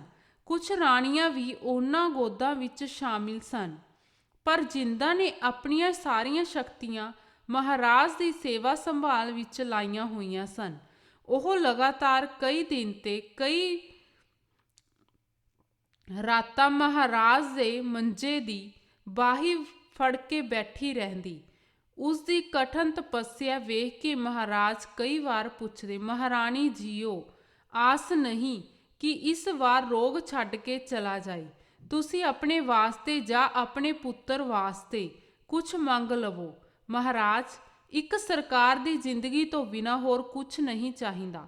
ਹਰ ਵੇਲੇ ਨਿਰੰਕਾਰ ਕੋਲੋਂ ਇਹ ਸੁੱਖਾ ਮੰਗਦੀ ਹਾਂ ਕਿ ਸਾਡੇ ਮਾਂ ਪੁੱਤ ਦੇ ਸਿਰ ਉੱਤੇ ਸਰਕਾਰ ਦਾ ਸਾਇਆ ਰਹੇ। ਕਹਿੰਦਿਆਂ ਜਿੰਦਾਂ ਦੀਆਂ ਅੱਖਾਂ ਵਿੱਚ ਹੰਝੂ ਆ ਜਾਂਦੇ। ਅੱਛਾ, ਜੇ ਸਮੇਂ ਦੀ ਮੌਲਤ ਦਿੱਤੀ ਤਾਂ ਸਰਕਾਰ ਤੁਹਾਡੀ ਇਸ ਸੇਵਾ ਭਗਤੀ ਦਾ ਮੁੱਲ ਪਾਵੇਗੀ। ਸ਼ੇਰੇ ਪੰਜਾਬ ਨੇ ਠੰਡਾ ਸਾਹ ਭਰ ਕੇ ਕਹਿਣਾ। ਪਰ ਅਫਸੋਸ, ਸਮੇਂ ਨੇ ਮੁਹਲਤ ਨਾ ਦਿੱਤੀ। ਰੋਗ ਦਿਨੋਂ ਦਿਨ ਵੱਧਦਾ ਗਿਆ। ਹਾਲਤ ਇੱਥੋਂ ਤੱਕ ਖਰਾਬ ਹੋ ਗਈ ਕਿ ਸਰੀਰ ਦਾ ਬਾਕੀ ਹਿੱਸਾ ਵੀ ਹਿੱਲਣੋਂ ਰਹਿ ਗਿਆ। ਜੀਵ ਹੁਣ ਤੱਕ ਸਾਥ ਦਿੰਦੀ ਆ ਰਹੀ ਸੀ, ਅੰਤ ਉਹਦੇ ਵਿੱਚ ਵੀ ਬਲ ਪੈਣ ਲੱਗ ਪਈ। ਅਖੀਰਲੇ ਕੁਝ ਦਿਨ ਮਹਾਰਾਜ ਦੀ ਗੱਲ ਦੀ ਸਮਝ ਪੈਣੋਂ ਵੀ ਹਟ ਗਈ। ਮਹਾਰਾਜ ਕੁਝ ਕਹਿਣਾ ਚਾਹੁੰਦੇ ਤੇ ਚਲਾਕ ਡੋਗਰਾ ਧਿਆਨ ਸਿੰਘ ਕੁਝ ਹੋਰ ਹੀ ਅਰਥ ਕੱਢਦਾ। ਡੋਗਰੇ ਵਜ਼ੀਰ ਦੀ ਤਾਕਤ ਇੰਨੀ ਵਧੀ ਹੋਈ ਸੀ ਕਿ ਸ਼ਹਿਜ਼ਾਦੇ ਵੀ ਉਹਦੇ ਸਾਹਮਣੇ ਕੁਝ ਨਾ ਕਰ ਸਕਦੇ। ਜਿੰਦਾ ਇਹ ਸਭ ਕੁਝ ਵੇਖਦੀ ਸਮਝਦੀ, ਪਰ ਆਪਣੇ ਗਮ ਵਿੱਚ ਡੁੱਬੀ ਉਹ ਕੁਝ ਨਾ ਕਰ ਸਕਦੀ। ਉਹ ਆਪਣੇ ਪਤੀ ਨੂੰ ਸਾਰੇ ਦਿਲ ਨਾਲ ਪਿਆਰ ਕਰਦੀ ਸੀ। ਉਸ ਦੇ ਅਨੋਖੇ ਪਿਆਰ ਨੇ ਪਤੀ ਪਤਨੀ ਦੀ ਉਮਰ ਦੀਆਂ ਵਿਥਾਂ ਵੀ ਮਿਟਾ ਦਿੱਤੀਆਂ ਸਨ। ਜਿੰਦਾ ਆਪਣਾ ਆਪ ਉੱਕਾ ਭੁਲਾ ਚੁੱਕੀ ਸੀ। ਰਾਜਾ ਧਿਆਨ ਸਿੰਘ ਨਹੀਂ ਸੀ ਚਾਹੁੰਦਾ ਕਿ ਅੰਤਲੇ ਸਮੇਂ ਉਸ ਤੋਂ ਬਿਨਾਂ ਹੋਰ ਕੋਈ ਮਹਾਰਾਜ ਦੇ ਕੋਲ ਰਹੇ। 4 ਦਿਨ ਪਹਿਲਾਂ ਉਹਨੇ ਜ਼ਬਰਦਸਤੀ ਜਿੰਦਾ ਨੂੰ ਵੀ ਉੱਥੋਂ ਹਟਾ ਦਿੱਤਾ। ਇਸ ਨਿਰਾਦਰ ਦਾ ਜਿੰਦਾ ਨੂੰ ਬਹੁਤ ਸੁੱਖ ਹੋਇਆ। ਉਹ ਬਥੇਰਾ ਰੋਈ ਕੁਰਲਾਈ, ਪਰ ਕੀ ਬਣਦਾ ਸੀ। ਅਖੀਰ ਅੰਤ ਦਾ ਦਿਨ ਆ ਗਿਆ। ਸਾਰੇ ਪਰਿਵਾਰ ਨੂੰ ਅੰਤਮ ਦਰਸ਼ਨਾਂ ਵਾਸਤੇ ਬੁਲਾ ਲਿਆ ਗਿਆ। ਪੰਜਾਬ ਦਾ ਸ਼ੇਰ ਅਗਲੇ ਜਹਾਨ ਲਈ ਤਿਆਰ ਹੋ ਰਿਹਾ ਸੀ। ਚਿਹਰੇ ਦਾ ਰੰਗ ਬਦਲ ਚੁੱਕਾ ਸੀ। ਸ਼ਾਹ ਉਖੜਨਾ ਸ਼ੁਰੂ ਹੋ ਗਿਆ ਸੀ। ਅੰਤ ਇੱਕ ਲੰਮਾ ਸਾਰਾ ਹਟਕੋਰਾ ਆ ਕੇ ਜੋਤ ਬੁਝ ਗਈ। 58 ਸਾਲ 7 ਮਹੀਨੇ ਤੇ 26 ਦਿਨ ਦੀ ਉਮਰ ਗੁਜ਼ਾਰ ਕੇ ਮਹਾਰਾਜਾ ਰਣਜੀਤ ਸਿੰਘ ਕੂਚ ਕਰ ਗਿਆ। ਹਾੜ ਦੀ 15 ਤੇ ਜੂਨ ਦੀ 27 ਤਰੀਕ ਸੀ। ਉਸ ਦਿਨ ਵੀਰਵਾਰ ਤੇ ਪੂਰਨਮਾਸ਼ੀ ਦਾ ਦਿਹਾੜਾ ਸੀ। ਹਾਂ, ਪੂਰਨਮਾਸ਼ੀ, ਜਦ ਲੋਕਾਂ ਦੀਆਂ ਰਾਤਾਂ ਵੀ ਚਾਨਣੀਆਂ ਹੁੰਦੀਆਂ ਹਨ, ਪਰ ਪੰਜਾਬੀਆਂ ਦੇ ਭਾ ਦਾ ਦਿਨ ਦੀ ਵੀ ਹਨੇਰ ਪੈ ਗਿਆ। ਸਾਰਾ ਪਰਿਵਾਰ ਤਾਹੀ ਮਾਰ ਕੇ ਰੋਣ ਪਿੱਟਣ ਲੱਗ ਪਿਆ। ਜੰਗਲ ਦੀ ਅੱਗ ਵਾਂਗ ਖਬਰ ਸਾਰੇ ਸ਼ਹਿਰ ਵਿੱਚ ਫੈਲ ਗਈ। ਖੁਸ਼ੀ ਵਸਦੇ ਲਾਹੌਰ ਵਿੱਚ ਹਾਹਾਕਾਰ ਮਚ ਗਈ। ਸੋਗੀ ਵਾਤਾਵਰਨ ਵਿੱਚ ਦਰਦ ਵਾਲੇ ਲੋਕਾਂ ਦਾ ਦਮ ਘੁੱਟਿਆ ਜਾਣ ਲੱਗਾ। ਸ਼ੇਰੇ ਪੰਜਾਬ ਦੀ ਮੌਤ ਨਾਲ ਕੁਝ ਰਾਣੀਆਂ ਹੀ ਨਹੀਂ, ਸਾਰਾ ਪੰਜਾਬ ਰੰਡਾ ਹੋ ਗਿਆ। ਸਿੱਖਾਂ ਦਾ ਸੂਰਜ ਸਿਖਰ ਦੁਪਹਿਰੇ ਛਿਪ ਗਿਆ। ਕਿਸਮਤ ਨੇ ਪੰਜਾਬੀਆਂ ਵੱਲੋਂ ਮੂੰਹ ਫੇਰ ਲਿਆ। 5 ਦਰਿਆਵਾਂ ਦੀ ਧਰਤੀ ਦਾ ਬੱਚਾ ਬੱਚਾ ਰੋ ਰਿਹਾ ਸੀ ਤੇ ਵਿਰੋਧੀ ਖੁਸ਼ੀ ਮਨਾ ਰਹੇ ਸਨ। ਉਹਨਾਂ ਘਰੀ ਉਸ ਰਾਤ ਘਿਓ ਦੀਆਂ ਜੋਤਾਂ ਜਗੀਆਂ। ਜਿੰਦਾਂ ਦੀ ਹਾਲਤ ਸਭ ਨਾਲੋਂ ਅਨੋਖੀ ਸੀ। ਇਸ ਸਹਿ ਗਮ ਦੀ ਚੋਟ ਖਾ ਕੇ ਬੇਹੋਸ਼ ਹੋ ਕੇ ਡਿੱਗ ਪਈ। ਗੋਲੀਆਂ ਉਹਨੂੰ ਉਠਾ ਕੇ ਵੱਖਰੇ ਕਮਰੇ ਵਿੱਚ ਲੈ ਗਈਆਂ। ਗੁਲਾਬ ਤੇ ਕਿਉੜਾ ਛਿੜਕਣ ਨਾਲ ਅੱਧੇ ਘੰਟੇ ਪਿੱਛੋਂ ਉਹਨੂੰ ਹੋਸ਼ ਆਈ। ਆਪਣੀ ਬਦਲ ਚੁੱਕੀ ਅਵਸਥਾ ਦੀ ਸੋਝੀ ਆਉਣ ਤੇ ਉਹ ਪਾਗਲਾ ਵਾਂਗ ਪਿੱਟਣ ਲੱਗ ਪਈ। ਉਹਨੂੰ ਸਾਰੀ ਦੁਨੀਆ ਬਦਲੀ ਹੋਈ ਨਜ਼ਰ ਆ ਰਹੀ ਸੀ। ਉਹ ਸੱਚੇ ਦਿਲੋਂ ਪਤੀ ਨੂੰ ਪਿਆਰ ਕਰਦੀ ਸੀ। ਇੱਕ ਸ਼ੇਰੇ ਪੰਜਾਬ ਬਿਨਾਂ ਉਹਨੂੰ ਸਾਰਾ ਸੰਸਾਰ ਹੀ ਸੁੰਨਾ ਨਜ਼ਰ ਆ ਰਿਹਾ ਸੀ। ਅਗਲੇ ਦਿਨ ਸ਼ੇਰੇ ਪੰਜਾਬ ਦਾ ਅੰਤਮ ਬਬਾਨ ਤਿਆਰ ਹੋਇਆ। ਗੁਰਦੁਆਰਾ ਡੇਰਾ ਸਾਹਿਬ ਦੇ ਮਗਰਲੇ ਪਾਸੇ ਚੰਨਣ ਦੀ ਚਿਖਾ ਤਿਆਰ ਕੀਤੀ ਗਈ। ਮਹਾਰਾਜ ਦੀ ਅਰਥੀ ਕਿਲਿਓਂ ਬਾਹਰ ਨਿਕਲੀ। ਮਾਤਮ ਦੇ ਵਾਜੇ ਵੱਜੇ।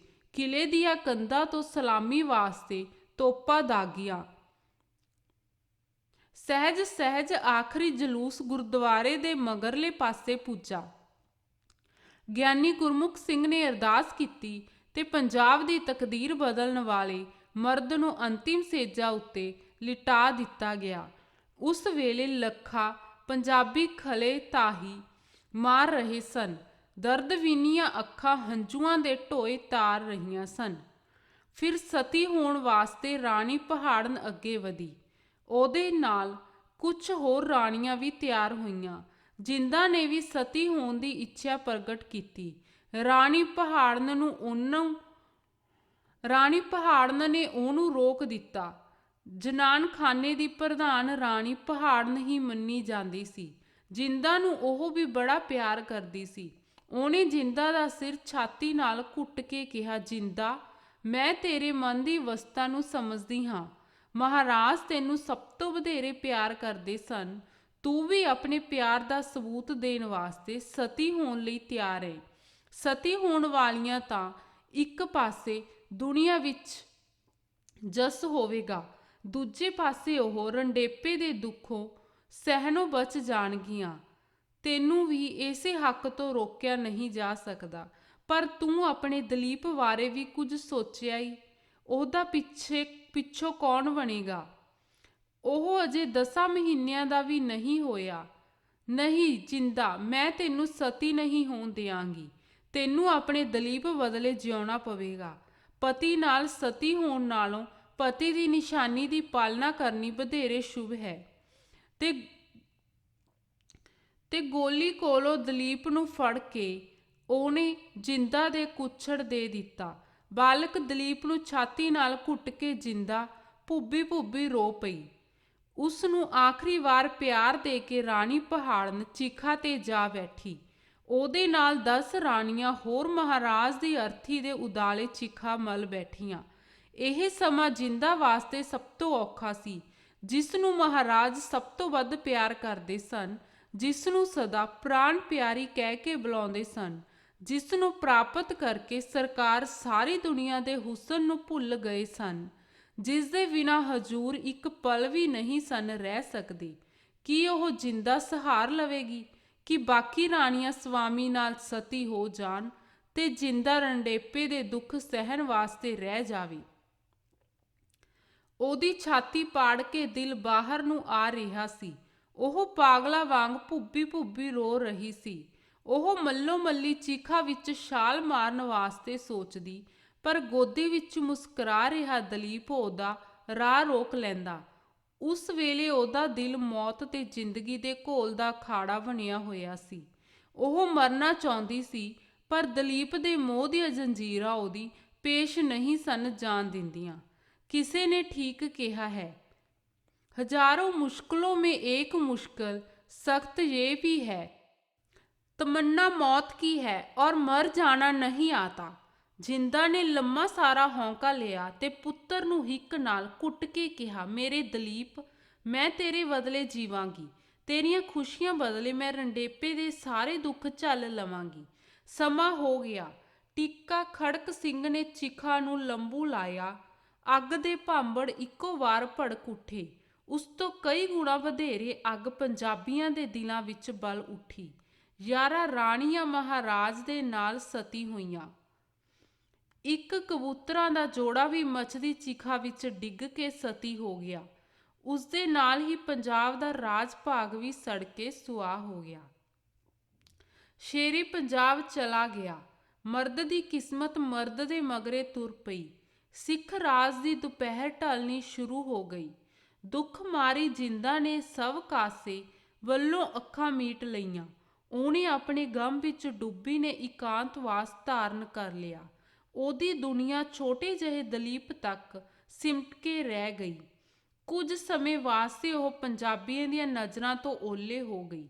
ਡੋਗਰੇ ਧਿਆਨ ਸਿੰਘ ਤੇ ਗੁਲਾਬ ਸਿੰਘ ਨੂੰ ਆਪਣੀਆਂ ਆਸਾਂ ਦੇ ਫਲਣ ਦਾ ਸਮਾਂ ਨੇੜੇ ਆ ਗਿਆ ਪ੍ਰਤੀਤ ਹੋਣ ਲੱਗਾ। ਉਹਨਾਂ ਆਪਸ ਵਿੱਚ ਚੋਖੇ ਚਿਰ ਤੋਂ ਵੰਡੀਆਂ ਪਾਈਆਂ ਹੋਈਆਂ ਸਨ ਕਿ ਸ਼ੇਰੇ ਪੰਜਾਬ ਦੇ ਘਰਾਣੇ ਦੀ ਤਬਾਹੀ ਪਿੱਛੋਂ ਪੰਜਾਬ ਦਾ ਪੱਧਰ ਇਲਾਕਾ ਰਾਜਾ ਧਿਆਨ ਸਿੰਘ ਸੰਭਾਲ ਲਵੇਗਾ ਤੇ ਪਹਾੜੀ ਇਲਾਕੇ ਸਾਰੇ ਰਾਜਾ ਗੁਲਾਬ ਸਿੰਘ ਦੀ ਮਾਲਕੀ ਹੋਣਗੇ। ਪਰ ਆਪਣੇ ਟੀਚੇ ਤੇ ਪਹੁੰਚਣ ਤੱਕ ਉਹਨਾਂ ਨੂੰ ਕਈ ਵਿਖੜੇ ਰਾਹ ਲੰਘਣੇ ਪੈਣੇ ਸਨ। ਸਭ ਤੋਂ ਵੱਡੀ ਰੁਕਾਵਟ ਉਹਨਾਂ ਦੇ ਰਸਤੇ ਵਿੱਚ ਸ਼ੇਰੇ ਪੰਜਾਬ ਦੇ 7 ਪੁੱਤਰ ਤੇ 8ਵਾਂ ਪੋਤਰਾ ਕੰਵਰ ਨੌਨਿਹਾਲ ਸਿੰਘ ਸੀ। ਉਹਨਾਂ ਹੰਢੇ ਹੋਏ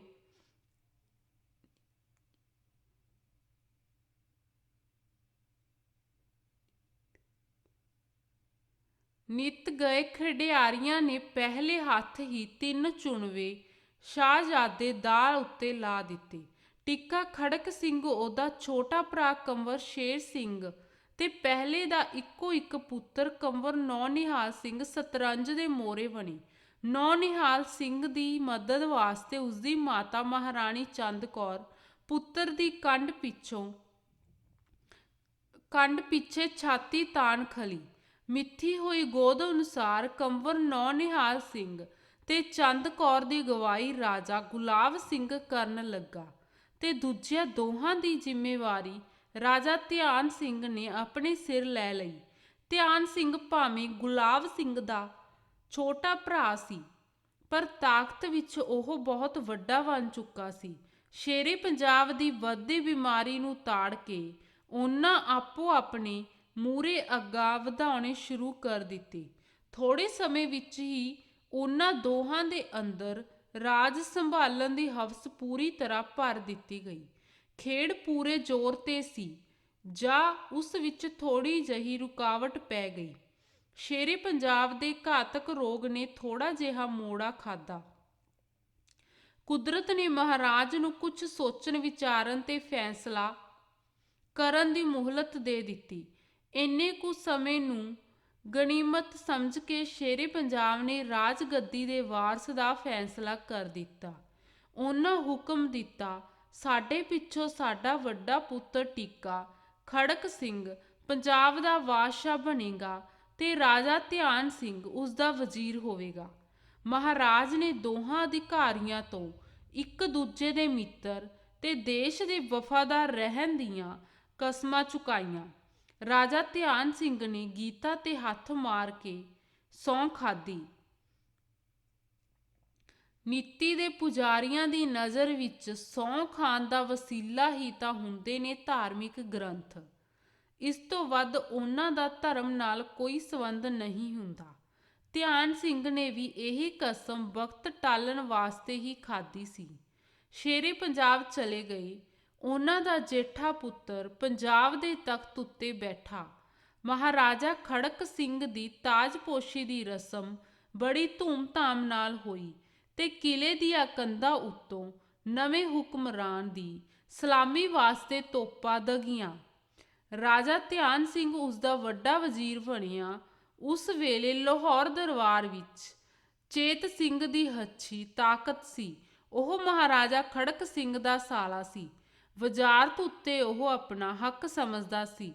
ਉਸ ਦੀਆਂ ਆਸਾਂ ਦੇ ਉਲਟ ਵਜ਼ੀਰ ਬਣ ਗਿਆ ਰਾਜਾ ਧਿਆਨ ਸਿੰਘ। ਇਹ ਸੋਚ ਕੇ ਚੇਤ ਸਿੰਘ ਡਾਢਾ ਔਖਾ ਹੋਇਆ, ਇੱਥੋਂ ਤੱਕ ਕਿ ਉਹ ਗਰਮ ਹੋ ਕੇ ਡੋਗਰਿਆਂ ਨਾਲ ਖੁੱਲ੍ਹ-ਮੁਖੁੱਲਾ ਲੜਨ ਵਾਸਤੇ ਤਿਆਰ ਹੋ ਪਿਆ। ਖੜਕ ਸਿੰਘ ਨੇ ਉਹਨੂੰ ਬੜੀ ਮੁਸ਼ਕਲ ਨਾਲ ਸਮਝਾ ਬੁਝਾ ਕੇ ਠੰਡਿਆ ਕੀਤਾ। ਉਸੇ ਵੇਲੇ ਮਹਾਰਾਜੇ ਨੇ ਉਹਨੂੰ ਆਪਣਾ ਸਲਾਹਕਾਰ ਬਣਾ ਲਿਆ ਤੇ ਸਮਾਂ ਆਉਣ ਉੱਤੇ ਧਿਆਨ ਸਿੰਘ ਦੀ ਥਾਂ ਵੱਡਾ ਵਜ਼ੀਰ ਬਣਾਉਣ ਦਾ ਵੀ ਲਾਰਾ ਲਾਇਆ। ਚੇਤ ਸਿੰਘ ਡਾਢੇ ਕਾਲੇ ਸੁਭਾਅ ਦਾ ਸੀ। ਉਹ ਕੰਮ ਥੋੜਾ ਕਰਦਾ ਤੇ ਮੂੰਹੋਂ ਵਧੇਰੇ ਰਹਿੰਦਾ ਕਹਿੰਦਾ।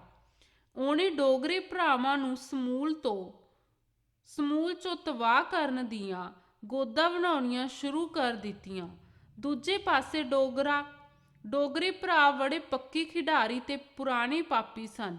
ਉਹਨਾਂ ਨੇ ਵੀ ਆਪਣੀ ਕਾਰਵਾਈ ਤੇਜ਼ ਕਰ ਦਿੱਤੀ। ਕੰਵਰ ਨਿਹਾਲ ਸਿੰਘ ਉਸ ਵੇਲੇ ਪੇਸ਼ਾਵਰ ਸੀ। ਉਹ ਉਸ ਸੂਬੇ ਦਾ ਗਵਰਨਰ ਸੀ। ਰਾਜਾ ਗੁਲਾਬ ਸਿੰਘ ਉਸ ਦੇ ਕੋਲ ਪੁੱਜਾ। ਰਸਮੀ ਮੁਲਾਕਾਤ ਪਿੱਛੋਂ ਗੱਲਾਂ ਸ਼ੁਰੂ ਹੋਈਆਂ ਤਾਂ ਬੁੱਢੇ ਗੁਲਾਬ ਸਿੰਘ ਨੇ ਨਿੰਮੋ ਝੂਣਾ ਮੂੰਹ ਬਣਾ ਕੇ ਕਿਹਾ, ਮਹਾਰਾਜ, ਵੱਡੀ ਸਰਕਾਰ ਦਾ ਨਿਮਕ ਖਾਧਾ ਏ, ਸੋ ਵੇਖ ਕੇ ਜਰਿਆ ਨਹੀਂ ਜਾਂਦਾ। ਨਹੀਂ ਤਾਂ ਕਿਉਂ ਰਾਜਾ ਸਾਹਿਬ ਰੁਕ ਕਿਉਂ ਗਏ? ਕੀ ਕੋਈ ਬਹੁਤ ਮਾੜੀ ਗੱਲ ਹੋਣ ਵਾਲੀ ਹੈ? ਕੰਵਰ ਨੇ ਕਾਹਲੇ ਪੈ ਕੇ ਪੁੱਛਿਆ। ਮਹਾਰਾਜ, ਗੱਲ ਬੜੀ ਵੱਡੀ ਏ, ਪਰ ਮੂੰਹ ਛੋਟਾ, ਕਹਿੰਦਿਆਂ ਭੈ ਲੱਗਦਾ ਹੈ। ਨਹੀਂ, ਨਿਸੰਕੋਚ ਕਹੋ। ਦੇਸ਼ ਭਲਾਈ ਬਦਲੇ ਸਭ ਭੈ ਸਹੇੜਨ ਵਾਸਤੇ ਤਿਆਰ ਕਰਨਾ ਚਾਹੀਦਾ ਹੈ। ਕੰਵਰ ਨੇ ਬੁੱਢੇ ਰਾਜੇ ਦਾ ਹੌਸਲਾ ਵਧਾਇਆ। 1809 ਈਸਵੀ ਦੀ ਸੁਲ੍ਹਾ ਸਮੇਂ ਮਾਲਵੇ ਦੇ ਰਾਜੇ ਆਪਣੇ ਆਪ ਅੰਗਰੇਜ਼ਾਂ ਦੇ ਅਧੀਨ ਹੋ ਗਏ। ਉਸ ਦਾ ਸਿੱਟਾ ਸਿੱਖ ਕੌਮ ਦੋ ਹਿੱਸਿਆਂ ਵਿੱਚ ਵੰਡੀ ਗਈ ਤੇ ਕਮਜ਼ੋਰ ਹੋ ਗਈ। ਵੱਡੀ ਸਰਕਾਰ ਸ਼ੇਰੇ ਪੰਜਾਬ ਮਹਾਰਾਜਾ ਰਣਜੀਤ ਸਿੰਘ ਸਾਹਿਬ ਜੀ ਦੀ ਅਨੋਖੀ ਬਹਾਦਰੀ ਤੇ ਅਣਥੱਕ ਹਿੰਮਤ ਦਾ ਸਦਕਾ ਦਰਿਆ ਸਤਲੁਜ ਤੋਂ ਦਰਾ ਖੈਬਰ ਤੱਕ ਸਿੱਖ ਕੌਮ ਦੀ ਕੁਝ ਤਾਕਤ ਬਣੀ ਸੀ। ਪਰ ਹੁਣ ਜੇ ਇਸ ਦੇ ਮਾਲਕ ਹੀ ਇਸ ਨੂੰ ਤਬਾਹ ਕਰਨ ਵਾਸਤੇ ਸੋਚਣ ਲੱਗ ਪੈਣ ਤਾਂ ਫਿਰ ਰੱਖਿਆ ਕੌਣ ਕਰੇਗਾ? ਰਾਜਾ ਸਾਹਿਬ, ਗੱਲ ਸਾਫ਼-ਸਾਫ਼ ਦੱਸੋ, ਵਧੇਰੇ ਵਿਆਖਿਆ ਦੀ ਲੋੜ ਨਹੀਂ। ਕੰਵਰ ਦਾ ਦਿਲ ਕਾਲਾ ਪੈਣ ਲੱਗ ਪਿਆ ਸੀ। ਸਾਫ਼ ਗੱਲ ਕਹਿੰਦਿਆਂ ਛਾਤੀ ਫਟਦੀ ਹੈ ਮਹਾਰਾਜ। ਸਰਦਾਰ ਚੇਤ ਸਿੰਘ ਦੀ ਖੋਟੀ ਸਲਾਹ ਦਾ ਨਤੀਜਾ ਖੜਕ ਸਿੰਘ ਪੰਜਾਬ ਅੰਗਰੇਜ਼ਾਂ ਦੇ ਹਵਾਲੇ ਕਰਨ ਬਾਰੇ ਸੋਚ ਰਹੇ ਨੇ। ਜੇ ਇਸ ਔਖੇ ਸਮੇਂ ਆਪ ਨੇ ਹਿੰਮਤ ਨਾ ਵਿਖਾਈ ਤਾਂ ਪੰਜਾਬ ਦੀ ਆਜ਼ਾਦੀ ਗੁਲਾਮੀ ਵਿੱਚ ਬਦਲ ਜਾਏਗੀ। ਇਸ ਆਜ਼ਾਦੀ ਬਦਲੇ ਹਜ਼ੂਰ ਦੇ ਵੱਡ ਵਡੇਰਿਆਂ ਨੇ ਕਿਹਾ, ਖੂਨ ਡੋਲਿਆ ਸੀ।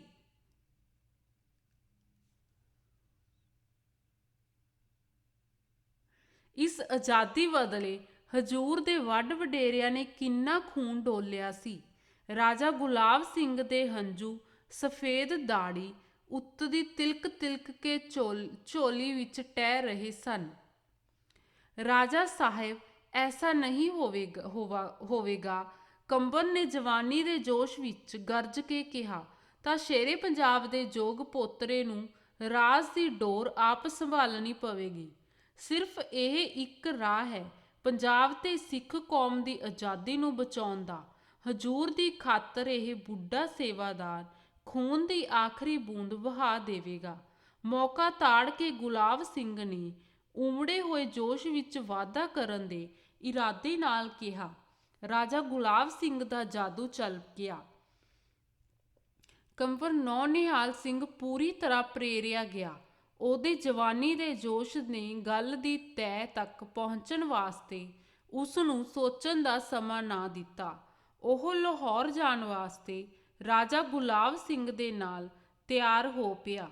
ਸਾਰੇ ਰਾਹ ਗੁਲਾਬ ਸਿੰਘ ਮਿੱਥੀ ਹੋਈ ਗੋਦ ਅਨੁਸਾਰ ਕੰਵਰ ਦੇ ਕੰਨ ਭਰਦਾ ਆਇਆ। ਇਸ ਸਮੇਂ ਵਿੱਚ ਰਾਜਾ ਧਿਆਨ ਸਿੰਘ ਦੇ ਜ਼ਹਿਰੀਲੇ ਪ੍ਰਚਾਰ ਨੇ ਸਿੱਖ ਫੌਜ ਨੂੰ ਵੀ ਖੜਕ ਸਿੰਘ ਦੇ ਵਿਰੁੱਧ ਕਰ ਦਿੱਤਾ। ਧਿਆਨ ਸਿੰਘ ਹਰ ਫੌਜੀ ਪੰਚ ਤੇ ਅਫਸਰ ਕੋਲ ਕਹਿੰਦਾ ਫਿਰਦਾ, ਖਾਲਸਾ ਜੀ, ਇਹ ਸਮਾਂ ਫੇਰ ਹੱਥ ਨਹੀਂ, ਜੇ ਆਉਣਾ ਬਚਾ ਲਵੋ, ਜੇ ਸਿੱਖ ਰਾਜ ਬਚਦਾ ਜੇ ਤਾਂ। ਨਹੀਂ ਤਾਂ ਸਰਦਾਰ ਚੇਤ ਸਿੰਘ ਦੀ ਸਲਾਹ ਨਾਲ ਖੜਕ ਸਿੰਘ ਨੇ ਪੰਜਾਬ ਅੰਗਰੇਜ਼ਾਂ ਦੇ ਹਵਾਲੇ ਕਰਨ ਦਾ ਫੈਸਲਾ ਕਰ ਲਿਆ ਜੀ। ਬਸ ਥੋੜੇ ਦਿਨਾਂ ਤੱਕ ਅੰਗਰੇਜ਼ੀ ਫੌਜਾਂ ਵਿੱਚ ਪੰਜਾਬ ਵਿੱਚ ਵੀ ਆ ਜਾਣਗੀਆਂ ਤੇ ਤੁਹਾਡੇ ਕੋਲੋਂ ਹਥਿਆਰ ਖੋਹ ਕੇ ਘਰਾਂ ਨੂੰ ਭੇਜ ਦੇਣਗੀਆਂ। ਜਿਸ ਧਰਤੀ ਨੂੰ ਤੁਹਾਡੇ ਵੱਡ ਵਡੇਰਿਆਂ ਨੇ ਆਪਣੇ ਪਵਿੱਤਰ ਲਹੂ ਨਾਲ ਸਿੰਜਿਆ ਸੀ, ਉੱਥੇ ਅੰਗਰੇਜ਼ੀ ਝੰਡੇ ਝੁਲਾ ਦਿੱਤੇ ਜਾਣਗੇ। ਤੁਸੀਂ ਗੁਲਾਮ ਬਣ ਜਾਓਗੇ, ਇੱਕ ਪਰਦੇਸੀ ਕੌਮ ਦੇ ਗੁਲਾਮ। ਇਸ ਗੁਲਾਮੀ ਦੇ ਜੀਵਨ ਤੋਂ ਬਚਣਾ ਚਾਹੁੰਦੇ ਹੋ ਤਾਂ ਮੇਰਾ ਸਾਥ ਦਿਓ। ਮੈਂ ਖੜਕ ਸਿੰਘ ਦੀ ਥਾਂ ਕੰਵਰ ਨੌਨਿਹਾਲ ਸਿੰਘ ਨੂੰ ਰਾਜਗੱਦੀ ਦੇਣਾ ਚਾਹੁੰਦਾ ਹਾਂ। ਕੰਵਰ ਹੀ ਇੱਕ ਅਜਿਹਾ ਯੋਗ ਸ਼ਹਿਜ਼ਾਦਾ ਹੈ ਜੋ ਸ਼ੇਰੇ ਪੰਜਾਬ ਦੇ ਰਾਜ ਨੂੰ ਬਚਾ ਸਕਦਾ ਹੈ। ਸੋ ਪੰਥ ਦੇ ਨਾਮ ਉੱਤੇ ਮੇਰਾ ਸਾਥ ਦਿਓ। ਦੇਸ਼ ਤੇ ਪੰਥ ਦਾ ਵਾਸਤਾ ਪਾ ਕੇ ਰਾਜਾ ਧਿਆਨ ਸਿੰਘ ਨੇ ਬਹੁਤ ਸਾਰੀਆਂ ਫੌਜਾਂ ਨੂੰ ਪ੍ਰੇਰ ਲਿਆ। ਫੌਜੀ ਪੰਚਾਂ ਨੇ ਉਸ ਨੂੰ ਪੂਰੀ ਹਿਮਾਇਤ ਦਾ ਭਰੋਸਾ ਦਿੱਤਾ। ਰਾਜਾ ਗੁਲਾਬ ਸਿੰਘ ਤੇ ਕੰਵਰ ਨੌਨਿਹਾਲ ਸਿੰਘ ਦੇ ਲਾਹੌਰ ਪੁੱਜਣ ਉੱਤੇ ਰਾਜਾ ਧਿਆਨ ਵੱਲੋਂ ਇੱਕ ਗੁਪਤ ਸਭਾ ਬੁਲਾਈ ਗਈ। ਉਸ ਵਿੱਚ ਤਿੰਨੇ ਭਰਾ ਡੋਗਰੇ, ਰਾਜਾ ਗੁਲਾਬ ਸਿੰਘ, ਰਾਜਾ ਧਿਆਨ ਸਿੰਘ ਤੇ ਰਾਜਾ ਸੁਚੇਤ ਸਿੰਘ, ਕੰਵਰ ਨੌਨਿਹਾਲ ਸਿੰਘ, ਉਸ ਦੀ ਮਾਤਾ ਮਹਾਰਾਣੀ ਚੰਦ ਕੌਰ, ਚਾਰੇ ਸਰਦਾਰ ਅਤਰ ਸਿੰਘ, ਲਹਿਣਾ ਸਿੰਘ, ਕੇਹਰ ਸਿੰਘ, ਅਜੀਤ ਸਿੰਘ, ਸੰਧਾਵਾਲੀਏ ਰਾਜਾ ਹੀਰਾ ਸਿੰਘ, ਰਾਓ ਕੇਸਰੀ ਸਿੰਘ, ਲਾਲ ਸਿੰਘ, ਗਾਰਡਨਰ ਤੇ ਕੁਝ ਹੋਰ ਸਰਦਾਰ ਸ਼ਾਮਿਲ ਹੋਏ। ਰਾਜਾ ਧਿਆਨ ਸਿੰਘ ਨੇ ਬੜੀ ਜੋਸ਼ੀਲੀ ਤਕਰੀਰ ਕੀਤੀ ਤੇ ਅੰਤ ਵਿੱਚ ਦੇਸ਼ ਤੇ ਧਰਮ ਦਾ ਵਾਸਤਾ ਪਾ ਕੇ ਸਭ ਨੂੰ ਮਨਾ ਲਿਆ ਕਿ ਖੜਕ ਸਿੰਘ ਨੂੰ ਨਜ਼ਰਬੰਦ ਕਰਕੇ ਕੰਵਰ ਨੌਨਿਹਾਲ ਸਿੰਘ ਨੂੰ ਤਖਤ ਦਿੱਤਾ ਜਾਵੇ। ਡੋਗਰਿਆਂ ਦਾ ਮੋਹਣੀ ਮੰਤਰ ਚੱਲ ਪਿਆ। ਸਾਰੀ ਸਭਾ ਨੇ ਰਾਜਾ ਧਿਆਨ ਸਿੰਘ ਦੀ ਤਜਵੀਜ਼ ਨੂੰ ਪ੍ਰਵਾਨ ਕਰ ਲਿਆ। ਧਿਆਨ ਸਿੰਘ ਨੇ ਇਸ ਕੰਮ ਵਾਸਤੇ 8 ਅਕਤੂਬਰ ਦਾ ਦਿਨ ਚੁਣਿਆ। ਅੱਧੀ ਰਾਤ ਦੇ ਸਮੇਂ ਧਿਆਨ ਸਿੰਘ 13-14 ਹਮਾਇਤੀਆਂ ਦਾ ਜੱਥਾ ਲੈ ਕੇ ਸ਼ਾਹੀ ਮਹਿਲਾਂ ਵੱਲ ਤੁਰ ਪਿਆ। ਬਾਹਰਲੀ ਡਿਓਢੀ ਅੱਗੇ ਪੂਰਬੀਏ ਪਹਿਰੇਦਾਰ ਖਲੇ ਸਨ। ਉਹਨਾਂ ਅੱਧੀ ਰਾਤ ਵੇਲੇ ਅੰਦਰ ਜਾਣ ਤੋਂ ਰੋਕਿਆ ਤਾਂ ਧਿਆਨ ਸਿੰਘ ਦੇ ਹੁਕਮ ਨਾਲ ਦੋਵੇਂ ਪਹਿਰੇਦਾਰ ਕਤਲ ਕਰ ਦਿੱਤੇ ਗਏ। ਦੋ ਮਾਮੂਲੀ ਨੌਕਰਾਂ ਦੀ ਜ਼ਿੰਦਗੀ ਦੀ ਕੀ ਕੀਮਤ ਹੈ? ਇੱਕ ਸਿਆਸਤਦਾਨ ਦੀ ਨਜ਼ਰ ਵਿੱਚ ਥੋੜਾ ਅੱਗੇ ਗਏ ਤਾਂ ਮਹਾਰਾਜਾ ਖੜਕ ਸਿੰਘ ਦਾ ਗੜਵਈ ਮਿਲ ਪਿਆ। ਡੋਗਰਾ ਜੁੰਡੀ ਨੂੰ ਵੇਖ ਕੇ ਉਹ ਆਪਣੇ ਮਾਲਕ ਨੂੰ ਖਬਰ ਦੇਣ ਵਾਸਤੇ ਦੌੜਿਆ। ਧਿਆਨ ਸਿੰਘ ਨੇ ਗੋਲੀ ਮਾਰ ਕੇ ਉਹਨੂੰ ਰਾਹੇ ਹੀ ਮਾਰ ਦਿੱਤਾ। ਗੋਲੀ ਦੀ ਆਵਾਜ਼ ਸੁਣ ਕੇ ਮਹਾਰਾਣੀ ਚੰਦ ਕੌਰ ਵੀ ਆ ਪਹੁੰਚੀ। ਸਰਦਾਰ ਚੇਤ ਸਿੰਘ ਤੇ ਮਹਾਰਾਜਾ ਖੜਕ ਸਿੰਘ ਕੋਲੋਂ ਕੋਲ ਸੁੱਤੇ ਪਏ ਸਨ। ਬੰਦੂਕ ਦਾ ਖੜਾਕ ਸੁਣ ਕੇ ਸਰਦਾਰ ਚੇਤ ਸਿੰਘ ਉੱਠ ਕੇ ਭੋਰੇ ਵਿੱਚ ਜਾ ਲੁਕਿਆ, ਮਗਰ ਖੜਕ ਸਿੰਘ ਨੂੰ ਨੱਸਣ ਦਾ ਸਮਾਂ ਨਾ ਮਿਲਿਆ। ਸਰਦਾਰ ਚੇਤ ਸਿੰਘ ਨੂੰ ਭੋਰੇ ਵਿੱਚ ਕੱਢ ਕੇ ਮਹਾਰਾਜੇ ਦੇ ਸਾਹਮਣੇ ਲਿਆ ਕੇ ਕਤਲ ਕੀਤਾ ਗਿਆ। ਅਗਲੇ ਦਿਨ ਕੰਵਰ ਨੌਨਿਹਾਲ ਸਿੰਘ ਪੰਜਾਬ ਦੇ ਤਖਤ ਤੇ ਬੈਠਾ ਤੇ ਰਾਜਾ ਧਿਆਨ ਸਿੰਘ ਉਸ ਦਾ ਵਜ਼ੀਰ ਬਣਿਆ। ਕੈਦ ਵਿੱਚ ਖੜਕ ਸਿੰਘ ਨੂੰ ਜ਼ਹਿਰ ਦੇ ਕੇ ਬਿਮਾਰ ਕਰ ਦਿੱਤਾ ਗਿਆ। ਅੰਤ ਉਹ ਆਪਣੇ ਪੁੱਤਰ ਦਾ ਮੂੰਹ ਵੇਖਣ ਨੂੰ ਤਰਸਦਾ ਵੀਰਵਾਰ 5 ਨਵੰਬਰ 1840 ਈਸਵੀ ਨੂੰ ਸੁਰਗਵਾਸ ਹੋ ਗਿਆ। ਉਹਨੇ 3 ਮਹੀਨੇ ਤੇ 11 ਦਿਨ ਰਾਜ ਕੀਤਾ ਤੇ 1 ਸਾਲ 28 ਦਿਨ ਕੈਦ ਦੇ ਤਸੀਹੇ ਭੁਗਤੇ। ਰਾਜਾ ਧਿਆਨ ਸਿੰਘ ਦੇ ਹੁਕਮ ਨਾਲ ਖੜਕ ਸਿੰਘ ਦੀ ਚਿਖਾ ਵਿੱਚ 13 ਰਾਣੀਆਂ ਜ਼ਬਰਦਸਤੀ ਸਤੀ ਕੀਤੀਆਂ ਗਈਆਂ। ਰਾਜਾ ਧਿਆਨ ਸਿੰਘ ਇਸ ਲੰਮੀ ਬਾਜੀ ਨੂੰ ਬੜੀ ਛੇਤੀ ਖਤਮ ਕਰਨਾ ਚਾਹੁੰਦਾ ਸੀ। ਇੱਕੇ ਦਾ ਉੱਤੇ ਉਹਨੇ 2 ਮੋਹਰੇ ਇਕੱਠੇ ਖਤਮ ਕਰਨ ਦੀ ਧਾਰੀ ਹੋਈ ਸੀ। ਖੜਕ ਸਿੰਘ ਦਾ ਸੰਸਕਾਰ ਕਰਕੇ ਕੰਵਰ ਨੌਨਿਹਾਲ ਸਿੰਘ ਵਾਪਸ ਮੁੜ ਰਿਹਾ ਸੀ ਜਾਂ ਖੂਨੀ ਦਰਵਾਜ਼ੇ ਦਾ ਛੱਜਾ ਗਿਰਾ ਕੇ ਉਸ ਨੂੰ ਜ਼ਖਮੀ ਕਰ ਦਿੱਤਾ। ਵਧੇਰੇ ਲੋਕਾਂ ਦੇ ਕੰਨਾਂ ਤੱਕ ਖਬਰ ਪਹੁੰਚਣ ਤੋਂ ਪਹਿਲਾਂ ਹੀ ਉਹ ਕੰਵਰ ਨੂੰ ਕਿਲੇ ਵਿੱਚ ਲੈ ਗਿਆ। ਉੱਥੇ ਬੜੀ ਬੇਰਹਿਮੀ ਨਾਲ ਰਾਜਾ ਧਿਆਨ ਸਿੰਘ ਨੇ ਪੱਥਰਾਂ ਨਾਲ ਕੁੱਟ-ਕੁੱਟ ਕੇ ਕੰਵਰ ਨੌਨਿਹਾਲ ਸਿੰਘ ਦਾ ਸਿਰ ਫੇਹ ਦਿੱਤਾ। ਇਸ ਤਰ੍ਹਾਂ ਦੋਵੇਂ ਪਿਓ ਪੁੱਤਰ ਇੱਕੇ ਦਿਨ ਡੋਗਰਾਗਰਦੀ ਦਾ ਸ਼ਿਕਾਰ ਹੋ ਗਏ। ਰਾਜ ਮਹਿਲ ਵਿੱਚ ਕੰਵਰ ਦੀ ਮਾਤਾ ਮਹਾਰਾਣੀ ਚੰਦ ਕੌਰ ਚੋਖੇ ਰਸੂਖ ਵਾਲੀ ਸੀ। ਕੰਵਰ ਦੀ ਮੌਤ ਉੱਤੇ ਉਹ ਡੋਗਰਿਆਂ ਵਿਰੁੱਧ ਸਿੱਖ ਫੌਜ ਨੂੰ ਭੜਕਾ ਸਕਦੀ ਸੀ। ਉਹਨੂੰ ਫਾਉਣ ਵਾਸਤੇ ਧਿਆਨ ਸਿੰਘ ਨੇ ਰਾਜਗੱਦੀ ਉੱਤੇ ਪੇਸ਼ ਕਰ ਦਿੱਤੀ। ਰਾਜ ਦੇ ਲਾਲਚ ਵਿੱਚ ਉਹਨੇ ਚੁੱਪ ਕਰਕੇ ਪੁੱਤਰ ਦੀ ਮੌਤ ਦਾ ਸਲ ਸਹਿ ਲਿਆ। ਕੰਵਰ ਦੇ ਘਰ ਵਾਲ ਹੋਣ ਵਾਲਾ ਪੁੱਤਰ ਦੀ ਹੋਣ ਵਾਲਾ ਸੀ। ਹੋਣ ਵਾਲੇ ਬਾਲ ਦੇ ਸਰਪ੍ਰਸਤ ਦੀ ਹੈਸੀਅਤ ਵਿੱਚ ਮਹਾਰਾਣੀ ਚੰਦ ਕੌਰ ਤਖਤ ਤੇ ਬੈਠੀ। ਉਹਨੇ ਆਪਣਾ ਵਜ਼ੀਰ ਅਤਰ ਸਿੰਘ ਸੰਧਾਵਲੀਏ ਨੂੰ ਬਣਾ ਲਿਆ। ਰਾਜਾ ਧਿਆਨ ਸਿੰਘ ਕੁਝ ਦਿਨਾਂ ਵਾਸਤੇ ਲਾਹੌਰ ਛੱਡ ਕੇ ਜੰਮੂ ਚਲਾ ਗਿਆ, ਪਰ ਉਹਦੀ ਸਿਆਸੀ ਕਾਰਵਾਈ ਉਵੇਂ ਜਾਰੀ ਰਹੀ। ਚੰਦ ਕੌਰ ਨੂੰ ਉਹਨੇ ਮਸਾਂ 2 ਮਹੀਨੇ 9 ਦਿਨ ਰਾਜ ਕਰਨ ਦਿੱਤਾ।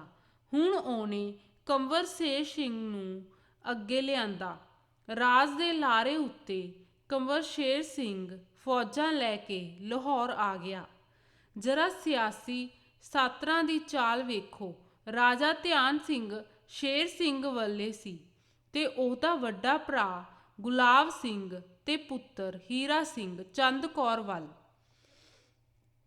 ਦੋਹਾਂ ਧਿਰਾਂ ਨੂੰ ਚੁੱਕ ਚੁਕਾ ਕੇ ਡੋਗਰਿਆਂ ਨੇ ਲੜਾਈ ਸ਼ੁਰੂ ਕਰ ਦਿੱਤੀ। ਲਗਾਤਾਰ 5 ਦਿਨ ਆਪਸ ਵਿੱਚ ਤੋਪਾਂ ਬੰਦੂਕਾਂ ਚਲਦੀਆਂ ਰਹੀਆਂ। ਦੋਹਾਂ ਧਿਰਾਂ ਦੇ ਹਜ਼ਾਰਾਂ ਆਦਮੀ ਮਾਰੇ ਗਏ। ਅੰਤ 18 ਜਨਵਰੀ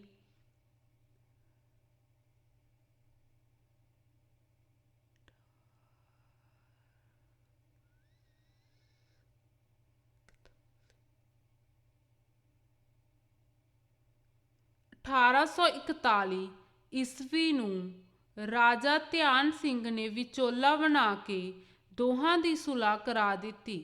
ਚੰਦ ਕੌਰ ਨੂੰ ਜਾਂਗੀਰ ਦੇ ਕੇ ਰਾਜ ਭਾਗ ਤੋਂ ਵੱਖਰਾ ਕਰ ਦਿੱਤਾ ਤੇ ਸ਼ੇਰ ਸਿੰਘ ਨੂੰ ਪੰਜਾਬ ਦਾ ਮਹਾਰਾਜਾ ਬਣਾ ਦਿੱਤਾ ਗਿਆ। ਧਿਆਨ ਸਿੰਘ ਉਸ ਦਾ ਵਜ਼ੀਰ ਬਣਿਆ।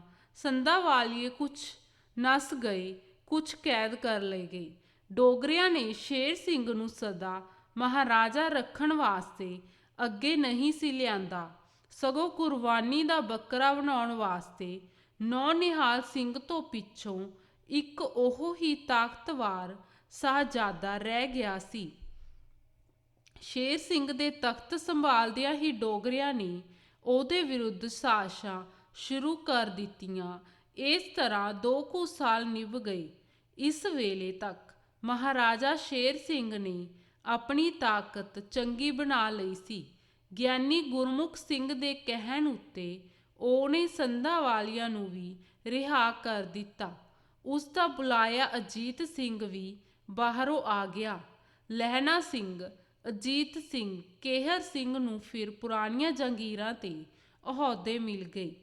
ਇਹ ਵੇਖ ਕੇ ਧਿਆਨ ਸਿੰਘ ਬਹੁਤ ਘਬਰਾਇਆ। ਉਹਨੇ ਮਹਾਰਾਣੀ ਜਿੰਦਾ ਦਾ ਆਸਰਾ ਲਿਆ। ਇੱਕ ਤਾਂ ਮਹਾਰਾਣੀ ਜਿੰਦਾ ਦਾ ਨਾਮ ਲੋਕਾਂ ਨੂੰ ਬੜਾ ਅਪੀਲ ਕਰਦਾ ਸੀ ਤੇ ਦੂਜਾ ਉਸਦੇ ਭਰਾ ਜਵਾਹਰ ਸਿੰਘ ਦੀ ਵੀ ਚੰਗੀ ਤਾਕਤ ਸੀ। ਇੱਕ ਦਿਨ ਸਵੇਰੇ ਸਵੇਰੇ ਹੀ ਰਾਜਾ ਧਿਆਨ ਸਿੰਘ ਮਹਾਰਾਣੀ ਜਿੰਦਾ ਦੇ ਜਾ ਹਾਜ਼ਰ ਹੋਇਆ। ਥੋੜਾ ਚਿਰ ਸ਼ੇਰੇ ਪੰਜਾਬ ਦੇ ਸੋਗ ਤੇ ਜਿੰਦਾ ਦੇ ਦੁੱਖ ਤਕਲੀਫਾਂ ਬਾਰੇ ਗੱਲਾਂ ਬਾਤਾਂ ਹੁੰਦੀਆਂ ਰਹੀਆਂ। ਅੰਤ ਡੋਗਰਾ ਆਪਣੇ ਅਸਲੀ ਨਿਸ਼ਾਨੇ ਵਾਲੇ ਆ ਗਿਆ।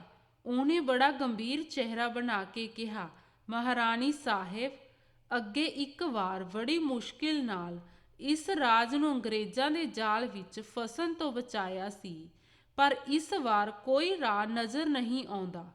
ਉਦੋਂ ਸਿੱਖਾਂ ਕੋਲ ਕੰਵਰ ਨੌਨਿਹਾਲ ਸਿੰਘ ਮੌਜੂਦ ਸੀ।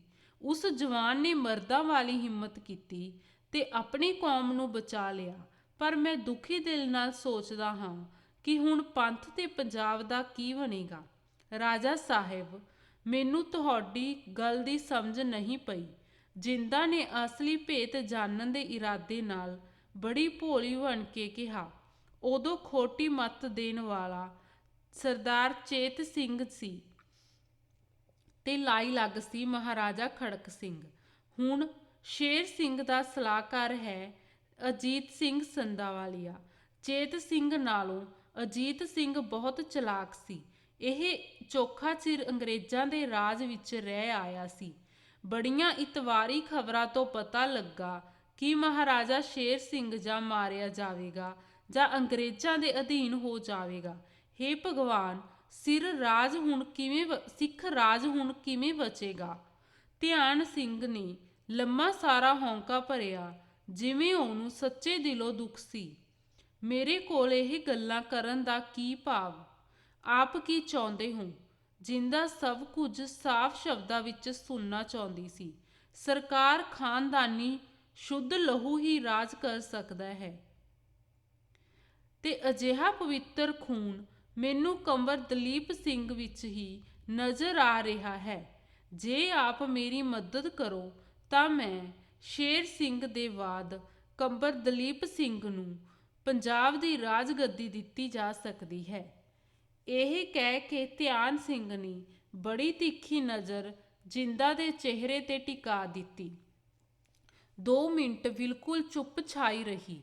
ਫਿਰ ਜਿੰਦਾ ਨੇ ਬੜੇ ਧਿਆਨ ਨਾਲ ਧਿਆਨ ਸਿੰਘ ਦੇ ਚਿਹਰੇ ਵੱਲ ਤੱਕਦਿਆਂ ਪੁੱਛਿਆ, ਰਾਜਾ ਸਾਹਿਬ, ਸਾਫ਼ ਸ਼ਬਦਾਂ ਵਿੱਚ ਕਹੋ, ਮੈਥੋਂ ਆਪ ਕੀ ਕਰਾਉਣਾ ਚਾਹੁੰਦੇ ਹੋ? ਆਪ ਨਹੀਂ ਸਮਝ ਸਕਦੇ ਸਰਕਾਰ ਕਿ ਮੇਰੇ ਦਿਲ ਵਿੱਚ ਆਪ ਜੀ ਦੀ ਕਿੰਨੀ ਇੱਜ਼ਤ ਹੈ। ਸ਼ੇਰੇ ਪੰਜਾਬ ਨੂੰ ਮੈਂ ਆਪਣੇ ਰਿਜ਼ਕ ਦਾਤਾ ਤੇ ਪਿਤਾ ਸਮਝਦਾ ਸਾਂ। ਉਹਨਾਂ ਦੇ ਨਾਤੇ ਆਪ ਮੇਰੇ ਮਾਤਾ ਤੁਲ ਹੋ। ਆਪ ਸੰਧਾਵਾਲੀਆ ਲਹਿਣਾ ਸਿੰਘ ਤੇ ਅਜੀਤ ਸਿੰਘ ਨੂੰ ਬੁਲਾ ਕੇ ਆਪਣੇ ਭਰੋਸੇ ਵਿੱਚ ਲਵੋ। ਨਾਲ ਹੀ ਉਹਨਾਂ ਨੂੰ ਮੇਰੇ ਨੇੜੇ ਹੋਣ ਵਾਸਤੇ ਪ੍ਰੇਰਨਾ, ਫਿਰ ਮੈਂ ਸਭ ਕੁਝ ਕਰ ਲਵਾਂਗਾ। ਸ਼ੇਰ ਸਿੰਘ ਦੇ ਬਾਅਦ ਦਲੀਪ ਸਿੰਘ ਪੰਜਾਬ ਦਾ ਮਹਾਰਾਜਾ ਹੋਵੇਗਾ ਤੇ ਆਪ ਰਾਜਮਾਤਾ। ਧਿਆਨ ਸਿੰਘ ਨੇ ਆਪਣੀ ਗੋਦ ਦਾ ਓਨਾ ਹਿੱਸਾ ਦੱਸ ਦਿੱਤਾ ਜਿੰਨੇ ਨਾਲ ਜਿੰਦਾ ਇੱਕ ਮਿੱਠੇ ਜਿਹੇ ਲਾਰੇ ਪਿੱਛੇ ਉਹਦੇ ਵੱਲ ਤਾਂਗਦੀ ਰਹੇ। ਹਾਂ, ਆਪ ਲੋੜ ਸਮਝੋ ਤਾਂ ਸੰਧਾਵਾਲੀਆ ਕੋਲ ਬੇਸ਼ੱਕ ਮੇਰੇ ਵਿਰੁੱਧ ਵੀ 2-4 ਸ਼ਬਦ ਕਹਿ ਦੇਣੀ, ਮੇਰਾ ਕੀ ਏ? ਜਾਂਦਾ ਜਾਂਦਾ ਧਿਆਨ ਸਿੰਘ ਕਹਿ ਗਿਆ। ਸਾਰੀ ਰਾਤ ਜਿੰਦਾ ਧਿਆਨ ਸਿੰਘ ਦੀਆਂ ਗੱਲਾਂ ਬਾਰੇ ਸੋਚਦੀ ਰਹੀ। ਰਾਜ ਦਾ ਲਾਰਾ ਤਾਂ ਕੌਮਾਂ ਨੂੰ ਦੀਵਾਨੀਆਂ ਕਰ ਦਿੰਦਾ ਏ ਤੇ ਇੱਕ ਜਿੰਦਾ ਦੀ ਕੀ ਗੱਲ? ਪਿਛਲੀ ਰਾਤ ਉਹਦੀ ਅੱਖ ਲੱਗੀ ਤਾਂ ਉਹ ਦਲੀਪ ਸਿੰਘ ਨੂੰ ਰਾਜਗੱਦੀ ਤੇ ਬੈਠਦਿਆਂ ਵੇਖਦੀ ਰਹੀ। ਅਗਲੇ ਦਿਨ ਹੀ ਉਹਨੇ ਸੰਧਾਵਾਲੀਆ ਲਹਿਣਾ ਸਿੰਘ ਨੂੰ ਬੁਲਾ ਲਿਆ। ਲਹਿਣਾ ਸਿੰਘ ਤੇ ਮਹਾਰਾਣੀ ਜਿੰਦਾ ਦੀ ਮੁਲਾਕਾਤ 2 ਘੰਟੇ ਚੱਲਦੀ ਰਹੀ। ਪਹਿਲਾਂ ਤਾਂ ਦੋਵੇਂ ਨੀਤੀਵਾਨ ਇੱਕ ਦੂਜੇ ਦਾ ਮਨ ਟੋਣ ਵਾਸਤੇ ਸੰਭਲ ਕੇ ਚੱਲਦੇ ਰਹੇ, ਪਰ ਅਖੀਰ ਖੁੱਲ੍ਹ ਪਏ। ਉਹ ਸਮਝ ਗਏ ਕਿ ਸਾਡੇ ਨੇੜ ਵਿੱਚ ਕਿਸੇ ਦਾ ਵੀ ਨੁਕਸਾਨ ਨਹੀਂ। ਜਿੰਦਾ ਨੇ ਬੜੀ ਆਪਣਤ ਪ੍ਰਗਟ ਕਰਦਿਆਂ ਕਿਹਾ, ਸਰਦਾਰ ਸਾਹਿਬ, ਤੁਹਾਡੇ ਨਾਲੋਂ ਹੋਰ ਮੇਰਾ ਨਿਗਦਾ ਕੌਣ ਏ? ਮੇਰਾ ਤੇ ਮੇਰੇ ਬੱਚੇ ਦਾ ਜੋ ਦਰਦ ਤੁਹਾਨੂੰ ਏ, ਹੋਰ ਕਿਸੇ ਨੂੰ ਕਿਵੇਂ ਹੋ ਸਕਦਾ ਏ? ਦਲੀਪ ਜਿਹਾ ਮਹਾਰਾਜ ਦਾ ਪੁੱਤਰ, ਉਹ ਜਿਹਾ ਤੁਹਾਡਾ। ਆਖਦੇ ਨੇ ਪਾਣੀ ਨਾਲੋਂ ਲਹੂ ਸੰਘਣਾ ਹੁੰਦਾ ਏ। ਦਲੀਪ ਤੁਹਾਡਾ ਲਹੂ ਹੈ। ਇਹਦੇ ਸਿਰ ਤੇ ਤੁਹਾਡਾ ਹੱਥ ਹੋਵੇ ਤਾਂ ਮੈਨੂੰ ਹੋਰ ਕੀ ਚਾਹੀਦਾ ਏ?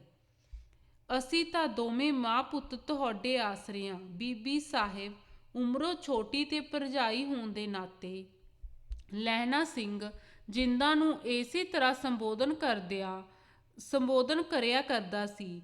ਅਸੀਂ ਤਾਂ ਤੁਹਾਨੂੰ ਮਹਾਰਾਜ ਦੇ ਥਾਂ ਹੀ ਸਮਝਦੇ ਹਾਂ। ਸਾਡੇ ਆਪਣੇ ਘਰ ਦੀ ਪਾਟੋ ਧਾੜ ਨੇ ਅੱਗੇ ਡੋਗਰਿਆਂ ਨੂੰ ਅਸਮਾਨ ਤੇ ਚੜ੍ਹਾ ਦਿੱਤਾ ਏ।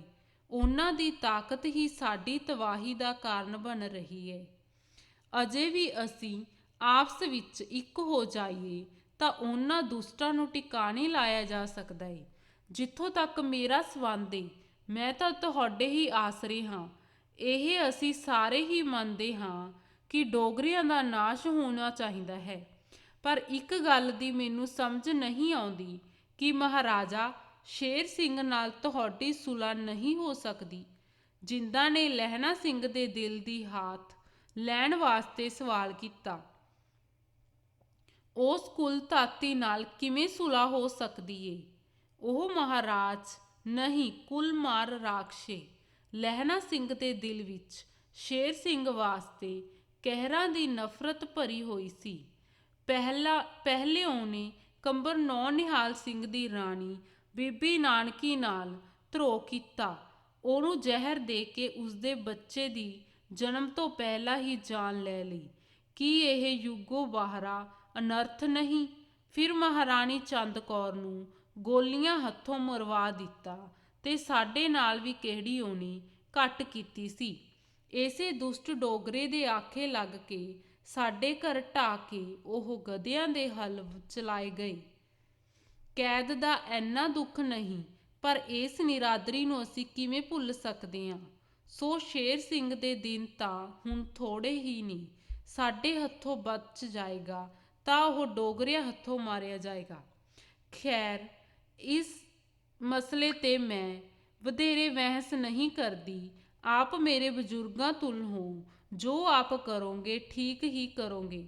ਦਲੀਪ ਸਿੰਘ ਬਾਰੇ ਗੱਲ ਸੋਚਣ ਵਾਲੀ ਹੈ।